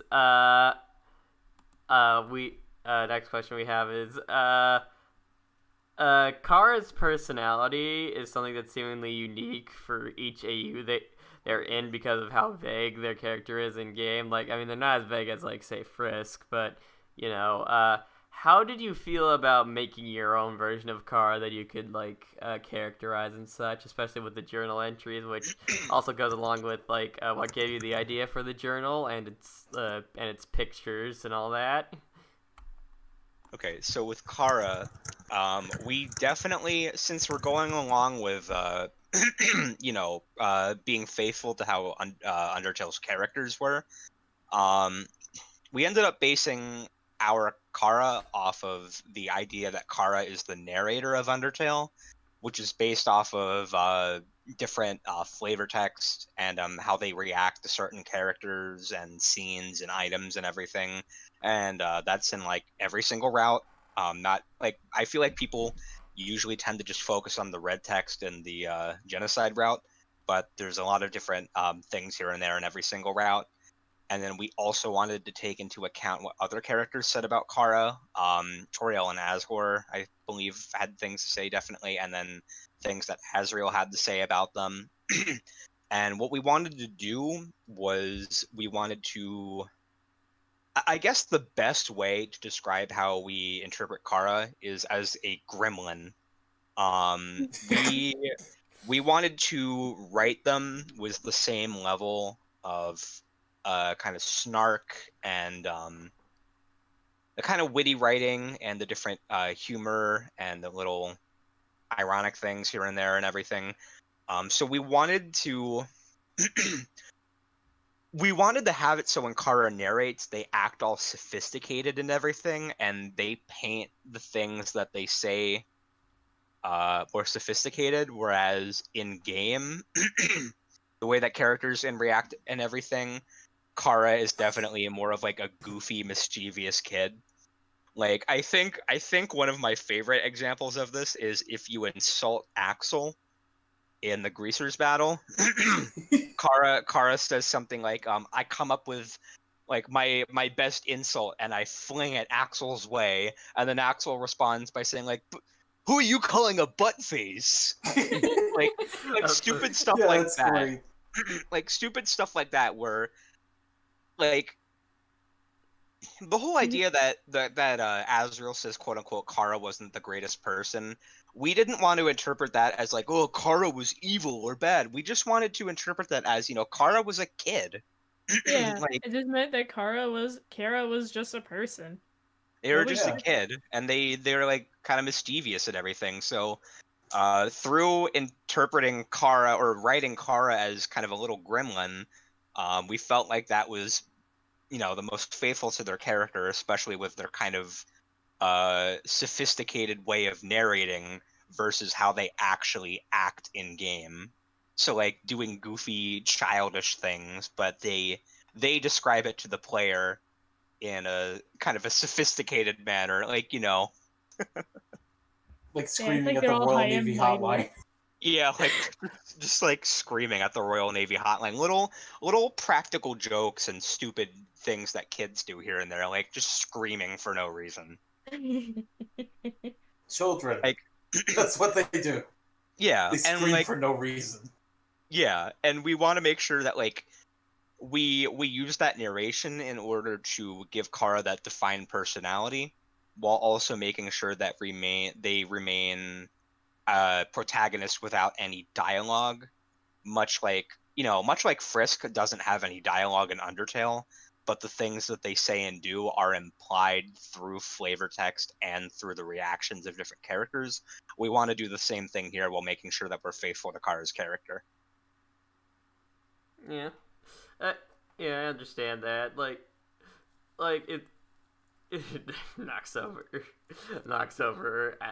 Azrael's block castle. Yes, evil. Cupcake. Yeah. uh, it's like with Kara, Kara and stuff has the problem like with a whole bunch of with a whole bunch of the with a whole bunch of Undertale characters and stuff. It's like it's really easy for like fans and just writers to be like, let's like make it down to like the most basic level of the characters and stuff. So they're not all that hard to write. It's like a lot of the times like Kara's like like evil or something like that. And yeah, it's really it's really easy just to do something like that. Like writing Kara and stuff for my own stories and all that. I'm just like I've tried to balance that out. And I even made fun of that easy characterization of of them being like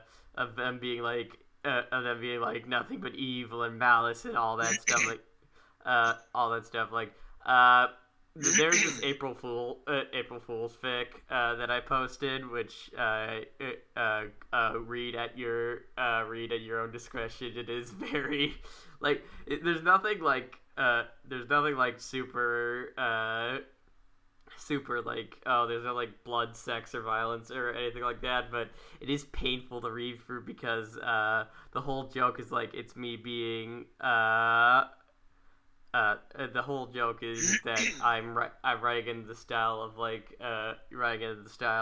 a really bad fan fiction. So Grammar go brr. oh, grammar, spelling, even coherence go burr a lot of the time. But yeah. Yeah. And to some people it's like, I can't read this fic. Why? And I'm just like, why? Like, my head hurts while trying to look at it. But yeah. But yeah, there was this one part where it's like, like Frisk in the story was like, Chara, you mean the most evil spirit in the underground? And Asriel, who, for context, like, one of the biggest jokes in the story is like Asriel is like completely normal while everyone else is like acting all strange and all that, and Asriel just hears like the dark evil spirit Chara, and he just thinks back to like the time where Chara and him were really young, and Chara like stuck gummy worms up their nose and everything. Is just like, and he's just like, yes, Chara, the most evil thing in all the underground, and he's just holding back laughter. But speaking of Chara, in the chat, this should be a quick question. Is Chara non-binary in TS Underswap? The San Kite asks. We don't have anything. Okay, so first of all, we refer to Chara with they them pronouns, both in the dev server and whenever we refer to the project publicly. I personally, I don't know. I think I see Chara non-binary, but one of the things that we don't want to do with TS is force headcanons. So we use they them pronouns in order to be consistent with Undertale. And I also know that it's important to a lot of people who are non-binary to have non-binary representation in games. And while Chara in TS Underswap isn't canonically non-binary, because there isn't. I mean, okay. Well, I'm trying to be careful when I say this because I don't want to be rude to anybody. While Chara in TS Underswap isn't canonically non-binary, in order to respect the source material and to respect people who interpret it in a certain way, as to have that kind of representation that they want and need, we want to use they them pronouns for Chara. I understand. Non-binaries are valid. Yes, they are very valid, as long as trans people and all sorts of stuff. We are very inclusive at the Determined Podcast. Everyone is valid. Yes. Yeah. I mean, I'd be kind of hypocritical, me being the pansexual that I am, being like, you're not valid, really. You're into everybody. Shut up. What if I don't want to be valid? What if I want to be an Too outcast and a bad. criminal and go on the run and go undercover? Do it. Too bad. Nothing's You're stopping you. bad. It's Do it. valid to not be valid.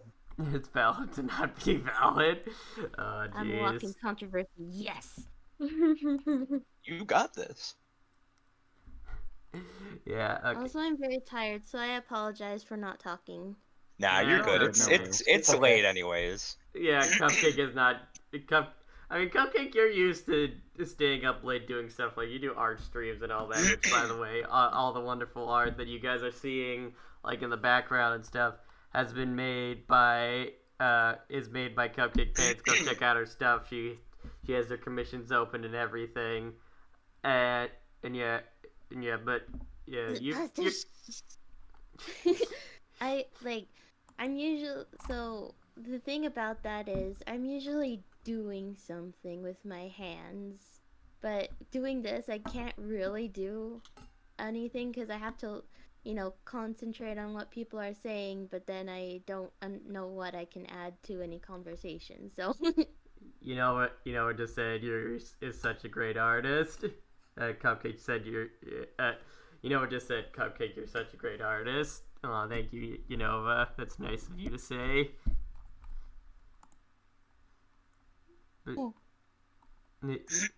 But yeah, all right. Going on to the next question.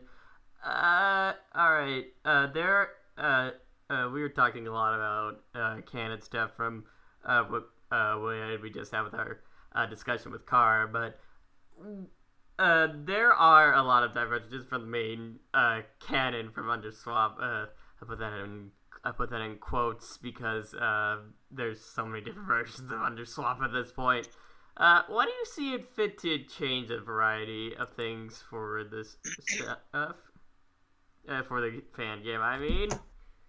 I mean, Underswap itself never had a lot of canon. It was mostly just a lot of designs and concepts, but there wasn't a coherent story that was being told. Yeah. And a lot of stuff about the characters, for the most part, were really reskinny. From the designs to Yeah. the swapped personality traits and everything. So we wanted to, we felt like it would be like Underswap in itself isn't bad, and there are creative things that you could do with it. But we felt that from the standpoint of a game, it would be very limiting to go with the original Underswap, and it wouldn't translate well into the kind of game that we were going to go for, because a lot of stuff would end up being reskinny of Undertale and going plot beat by beat. So what we wanted to do instead, which we felt was more creative, I use this comparison a lot, or this kind of description a lot. But what the original Underswap did is it changed the characters to fit Undertale's story and go beat by beat, which is very limiting and ended up, not having a lot of creative room there. But something that we wanted to do instead is, instead of changing the characters to fit the story, we changed the story to fit the characters. And that way, there are a lot more things that end up changing with the story and a lot more divergence. There are entirely different plot beats that end up happening because you take this character, you put them in a completely different spot, and as a result, because of their personality, their aspirations, etc., things end up going along in a much different way than they would have in the original. Like, if you were to take one character and put them in a different spot, they wouldn't act the same way. They wouldn't look the same way, talk the same way, dress the same way. They would all have the same quirks and everything. But the story would end up being different as a result. So in order to create something brand new instead of just making a reskin or a rehash of the original, we wanted to go along with that creative route. And also to, again, kind of like do a continuation of the original game in a way. That's one of the things And what made it where special. with like I know not to put up too much shade and stuff, because it was a happy podcast and stuff, but with Glitch Tail and stuff, like after like they switch out Frisk for Car and stuff, and I'm just like, so wait, how did they get to like nearly the exact same point that they were with with with Frisk and all that, when it's Car when Car's like a completely different person and stuff. Like she said, like it all makes sense, but she doesn't want to explain it right now. But Miss Chavez, I'm sorry, but I have questions.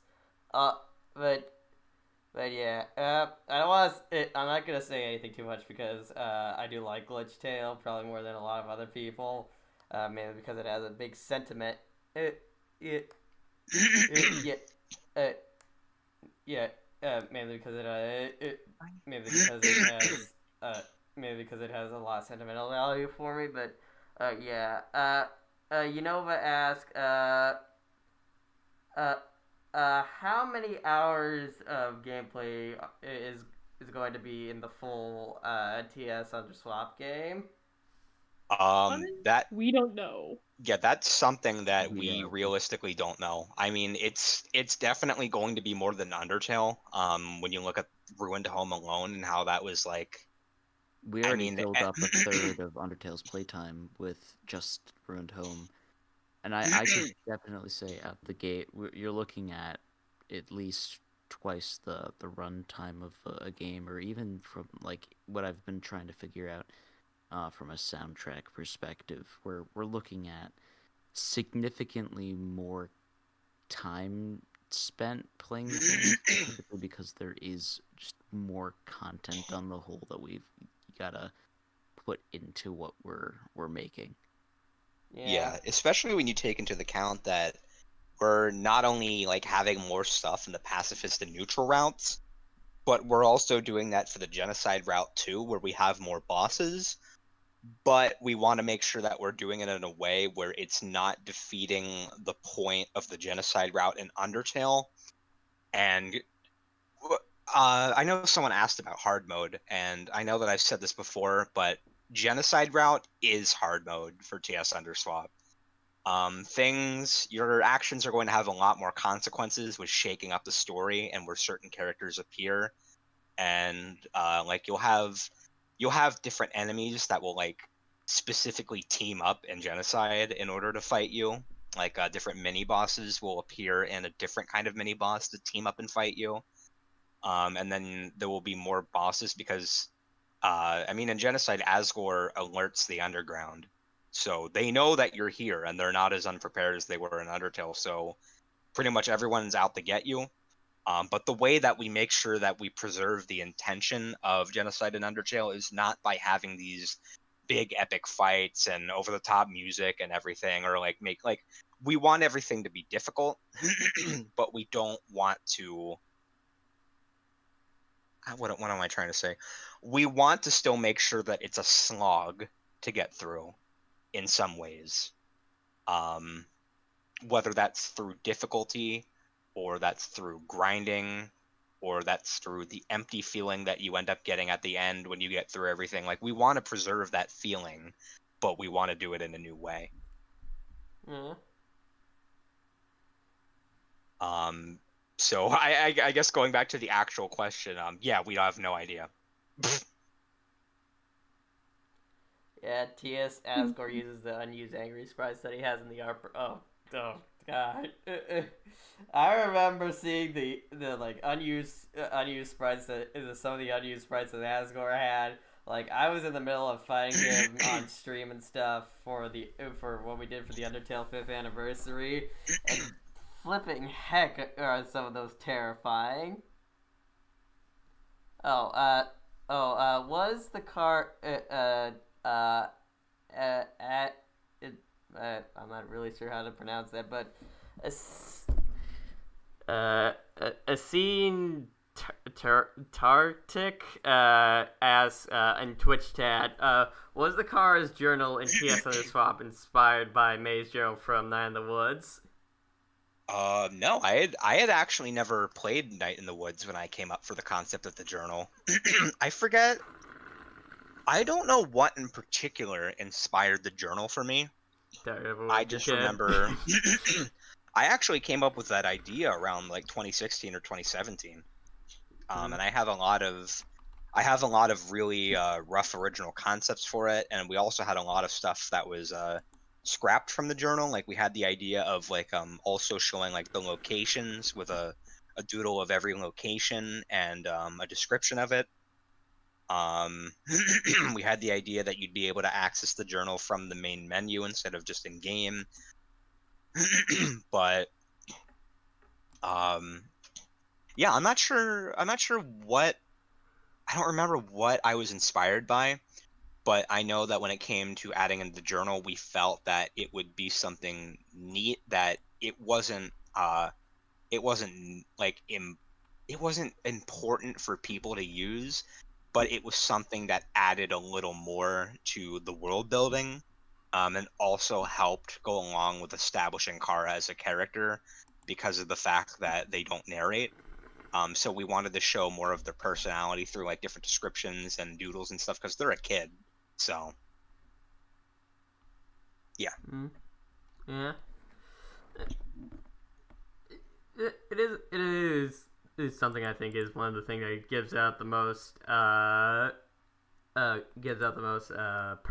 it shows off like a lot of personality in the demo and stuff. Just seeing like cars like descriptions and also their art of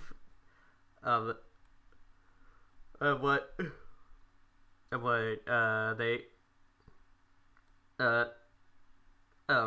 of what they experience in the underground and all that. You know, Sandclay is Slinkclay adds. How long did you have the concept of TS Underswap for? What inspired you to make TS Underswap a game and not a comic, story, or animated series? Excuse me. Quick thing, there's a thing in the chat, by the way, Pasta. But I'll answer that question. I mean, in terms of the concept for TS Underswap, I mean, originally it started out as just an Underswap fan game. And that's where the whole idea for it being a game came from. It was originally just an Underswap fan game. But then as time went on, we started developing more original concepts, and getting more and more creative with what we wanted to do, in that we ended up rebranding it or renaming it in a way, in order to distinguish it as our project and kind of distinguish it from other interpretations and the original, since now there's been like significant enough changes that this is kind of established as our own thing. And we just kind of we kept going with making it a game instead of a comic or an animated series, because I mean, again, that's what we were originally doing, and we didn't have any desires to change that format. And we also felt that a game was the best medium for the kind of story that we wanted to tell and the kind of feelings that we wanted to give people. Yeah. And I guess, oh, sorry. I was going to say, I guess one more thing is seeing a lot of Undertale fan games that also didn't accurately portray the characters, and we wanted to make something that felt like a love letter to the original and felt we wanted to, again, properly represent these characters and have the charm of the original game, because we felt like there were a lot of things out there that missed the mark on what made these characters so special and what made the original game so special. Wasn't there someone who said that TS Underswap reminded them how good of a game Undertale was, or something along those lines? We have had a lot of I'm still genuinely surprised. We've had a lot of people who have said that TS Underswap gave them the exact same feelings that playing Undertale for the first time did. And I can't say enough just what absolutely high praise that is, and how flattered I am that we actually managed to pull that off successfully. Yeah. I also got that feeling too, just by watching it. Not to make you sound too not to heap even more praise onto you. But this was like something I was getting into like way long ago, like when we were like at the 20-minute mark. When I was watching your stuff, and I was talking about Lynx Griffin and all that, like Lynx Griffin, like has that certain spark to their like writing that's just like that. I'm just like yes, that is. Yes, that is definitely Undertale. That is something that Toby Fox could definitely write and stuff. And I got the same little spark and feeling when I watched your when I watched through TS Underswap, and there were just so many ones where I'm just like, yes, that is like pure Undertale. Also, hey FMS, thanks for joining us. Yeah, hey FMS. I gotta bounce. Bye, Volt. Volt. Thank you for being here. See you, Yeah. Vulture. See ya. Also to correct one of the mistakes I had earlier, it is actually pronounced Ace Antarctic. So yeah, Ace Antarctic. Sorry for butchering your name earlier. So yeah. Okay, so we have a couple more questions we're gonna ask, but I think we're gonna actually start to wrap it up because one, it is late, and two, we have been going for about we're about to reach the 2 hour mark. Yeah, So, we're. Can I say something real quick? Yeah. yes. So where I am in the demo is I just got to Asgore's house.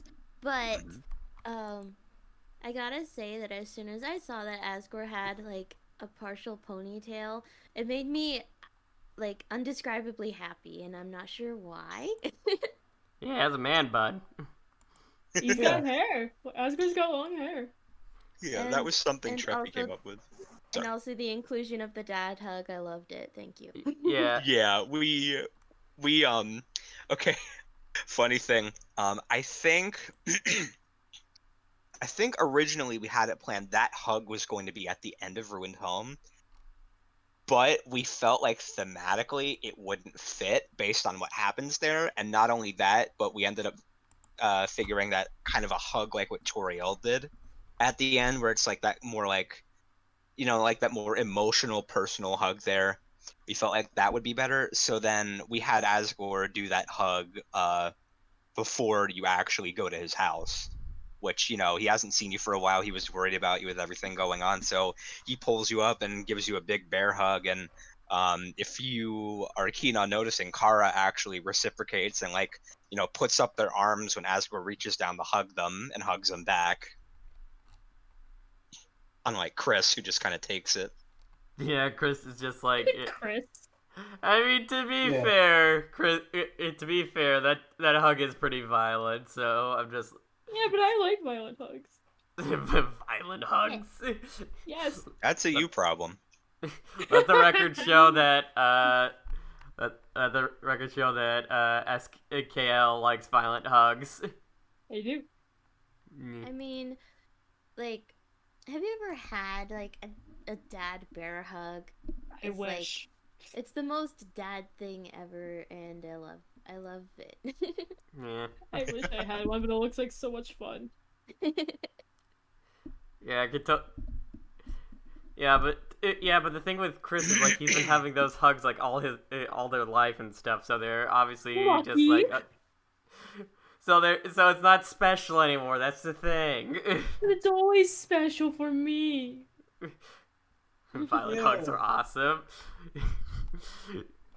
That sounds like a dumpster fire TVA. FMS.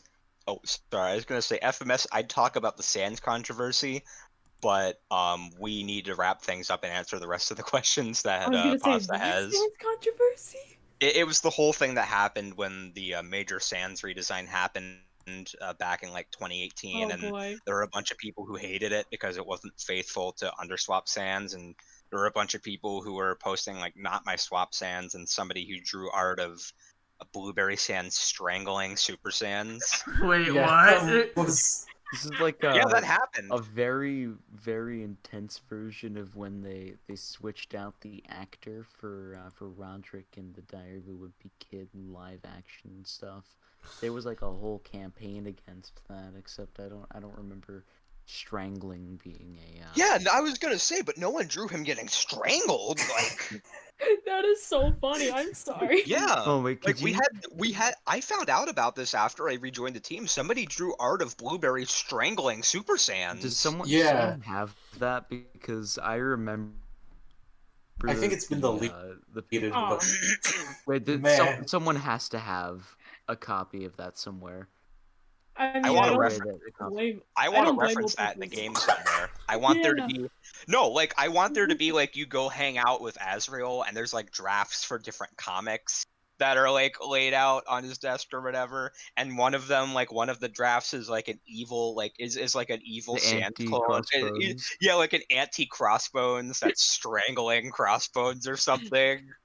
Like I The want way to I do. imagine it, it's like in the same vein as like Homer strangling Bart.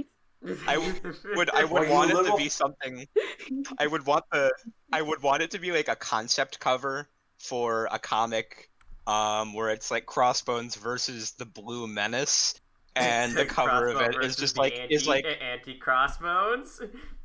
like we don't actually draw the art, but it's Kara narrating, and it just says like it's a concept sketch for an issue of Crossbones titled Crossbones versus the Blue Menace.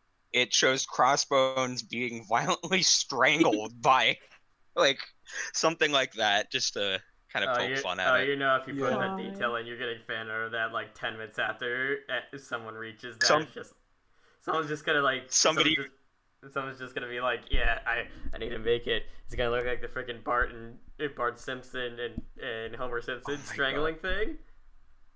Can one of you guys write that down in the dev server and brainstorming, please? Okay. Yeah. Okay, I'm SKL. glad Write that that down, write that I'm down. glad that Write no, that down, no matter what this podcast has that done down. to you guys, it has made it. It has made it so That's that canon now, we yeah. you got at least one good idea out of you guys. But I think we just have like one more question from the official list. If you guys in the chat have any more questions you want to ask real quick, please do say now or forever hold your peace, or just ask them on their Tumblr pages and stuff if you want to. Like they take asks, but yeah. All right, so Yeah, how do you? Oh, sorry. I was gonna say once we're done with this question, I can wrap things up by just like rapid fire answering questions from people. That'd be fun. Yeah. So yeah, this is the question I always ask everybody. Everybody that comes onto the stream now, because a lot of people being like, "Yeah, that's a really good question to end on," and I'm just like, "Yeah, I should have done that question each and every time."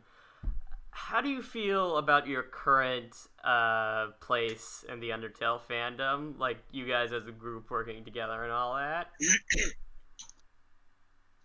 Personally, I am incredibly happy with this team. I'm incredibly happy with this project.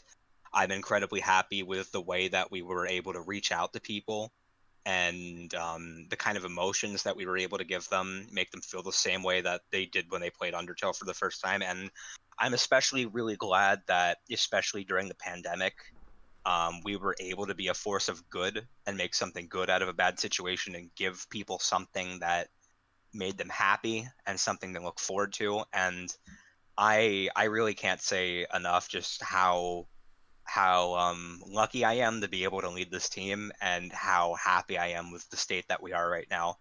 And That's so nice. we've gotten a lot of attention, and I'm grateful for that. And I really hope that more people end up playing the game. And I really hope to. I always actually search for TS Underswap to see look for people's blind reactions and thoughts and playthroughs and everything. So it always makes me really happy seeing how people react blind to the game, and I'd really like to see more people give those kinds of reactions and everything. Yeah. So yeah. Does anyone else? Does anyone else have a comment and stuff on that question? I mean, honestly, in the end, like, I can't be, like, more grateful for having been able to work on something that so many people in the community have really enjoyed and, spoken about with other people in the community and, inspired other people to do their own things. Like, that to me, being able to have been a part of something that has been able to foster such a reaction is, like, I can't even begin to put that into words. Like, that to me is something that I'm immensely grateful for. And, it's just kind of looking at the position that the team has been able to get to because of what we've done. You know, that to me is just it's outstanding. Yeah. Anyone else have I any like drawing comments Chara. on that subject, or? I All like right. drawing Well, Chara. I guess we're gonna do some rapid fire questions before we wrap this up. People ask basically just along the same line of the same question. What's your favorite Undertale AU slash fan stories outside of TS Underswap? I like Inverted Fate. Inverted Fate and Story Inverted Shift. Fate, I guess. Oh yeah, and Story Shift. Story Shift, I'm definitely biased because I am one of You the worked on it. writers and artists for, and I have also contributed to Inverted Fate, but they are still my two favorite AUs. Yeah, I've made a additionally couple like contributions to Story Inverted Shift. Fate. Same. Oh, yeah, Etho? I additionally like Story Shift. That's a big one. I for also me. like I know Chaos didn't want me to do this, but whatever. I like Scramble Saga. Yeah! Ooh. God, I love Ooh. Scramble Saga. I also And like you- Sudden less Changes. familiar. That one's really good. Ooh. Okay, Ooh. I could just go off a whole list of AUs I like. Let me just make that clear. Like, I mean, we discussed Paper Trail, there's Inverted Fate, there's Ruptured Tale, which I also help with, there's Scrambled Saga, there's Undertoad, there's Monster Friends, there's Story Shift, Oh there's god, also Undertale. Destiny. Yeah, Undertale. Undertale, Yeah. Undertoad is fantastic. It's Oh, just I like Undertoad. it's such an amazing reimagining of Undertale and of Undertale and Mario, or of Undertale using Mario's characters and everything. It's phenomenal. Yeah. It's so in character and it doesn't just do a lazy reskin. It's amazing. Yeah, It's a perfect little like meshing of the two some of my universes. favorites are like I said, Dog of the Future Past, it passed, and I really like Undertale, the comment made by TC96, and also I really enjoy Dream Reborn. May it rest in peace. Oh, I like Yeah, I that don't one. know. I don't know what's that was going on good. with Dreamer Reborn. Yeah. That's what As far as I everybody know, says when I ask them about it. Like, what's going on with that? I don't know. As far as I know, the guy behind that is like facing real life issues and shit. So he's Oh? yeah, I don't know anything like much, but I just know that facing real life stuff, gotta take a break from the game and shit or whatever. Yeah. You know, watch. We say like, oh, it's been so long and stuff, and watch next week. There's gonna be like a new trailer that's saying like, oh yeah, it's coming out next week. You never know. Yeah. Yeah, I actually you FMS reminded just like me. Undertone's really good. I'm biased. Well, yeah, you make the frickin' thing. Is Dream Oh, shoot, Reborn I on found less or something. something? We don't know. That's the thing. Yeah, you reminded me. Hand plates is another Oh, thing yeah, hand I plates forgot is- about. I haven't actually read Hand Plates, which I know it has at least made ruffled Cupcake's feathers a bit. Yeah, get it because her profile picture's a duck, but yeah. I'm trying not to say anything bad about stuff I dislike because I don't want to turn this into a negative. So I'm just gonna hold my comments. Yeah, Wait, this is supposed to be quickfire anyway, so yeah. I had zoned out for a moment. Fire quicker.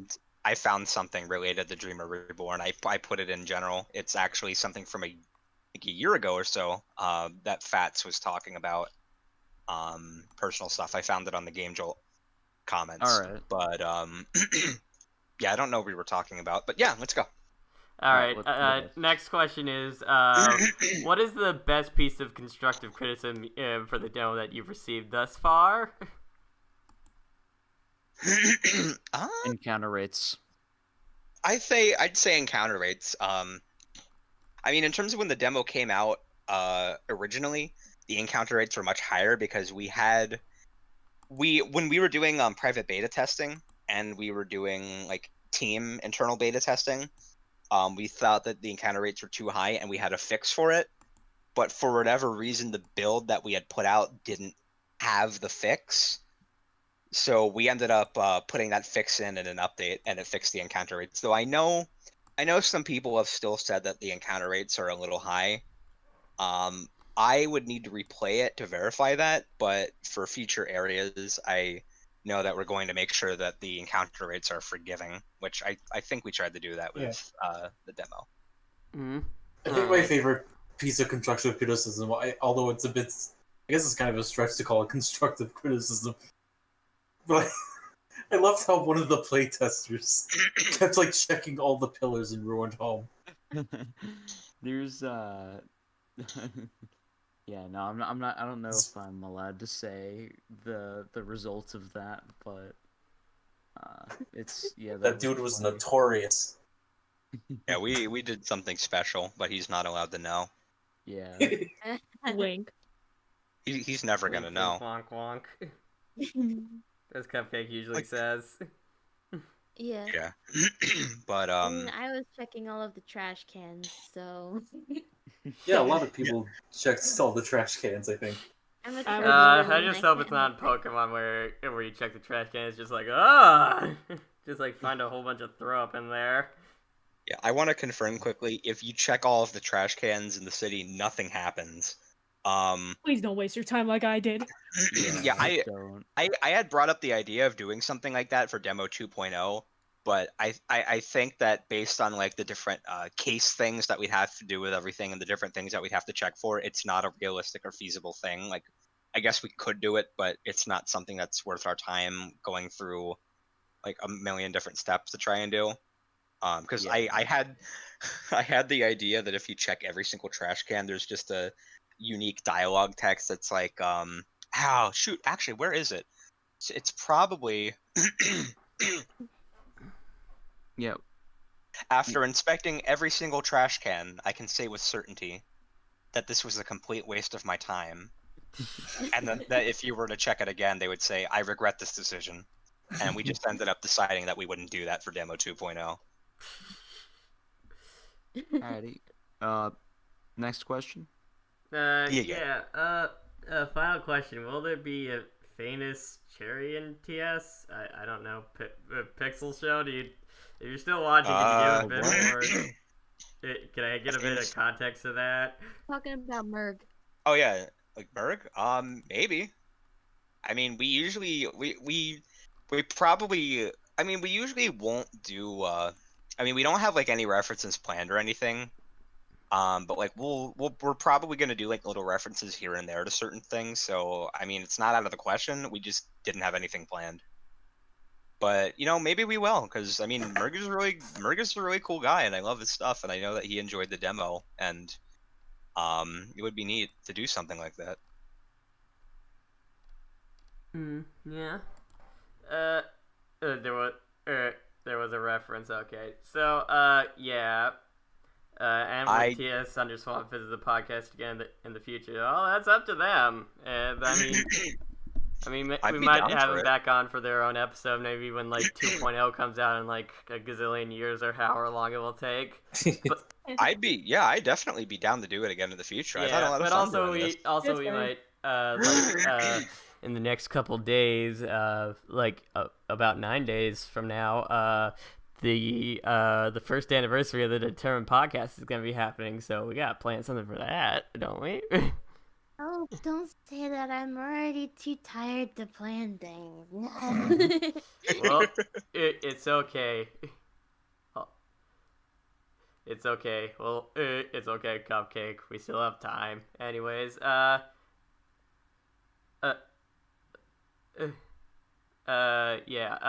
There's also,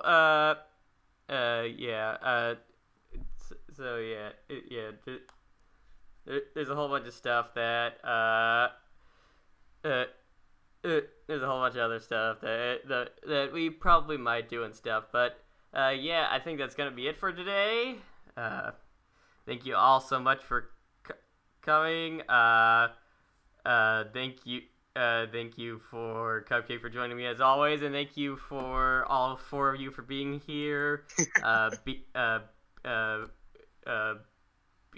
Beethovenus, Chip Potato, Ethosen, and SKL. It's been wonderful. Yeah. It's been a pleasure. No problem. It's been great being here. Thanks for giving us the opportunity. It was really fun doing this. Yeah. And for those who care about just just this podcast in general. The next guest we're going to have, spoiler warning, they were in the chat earlier. It's going to be Volt, aka the creator of Story Shift. Next time Very cool. is going to be our next guest, and that's going to be really fun to have them on. I also love Story Shift a whole bunch, but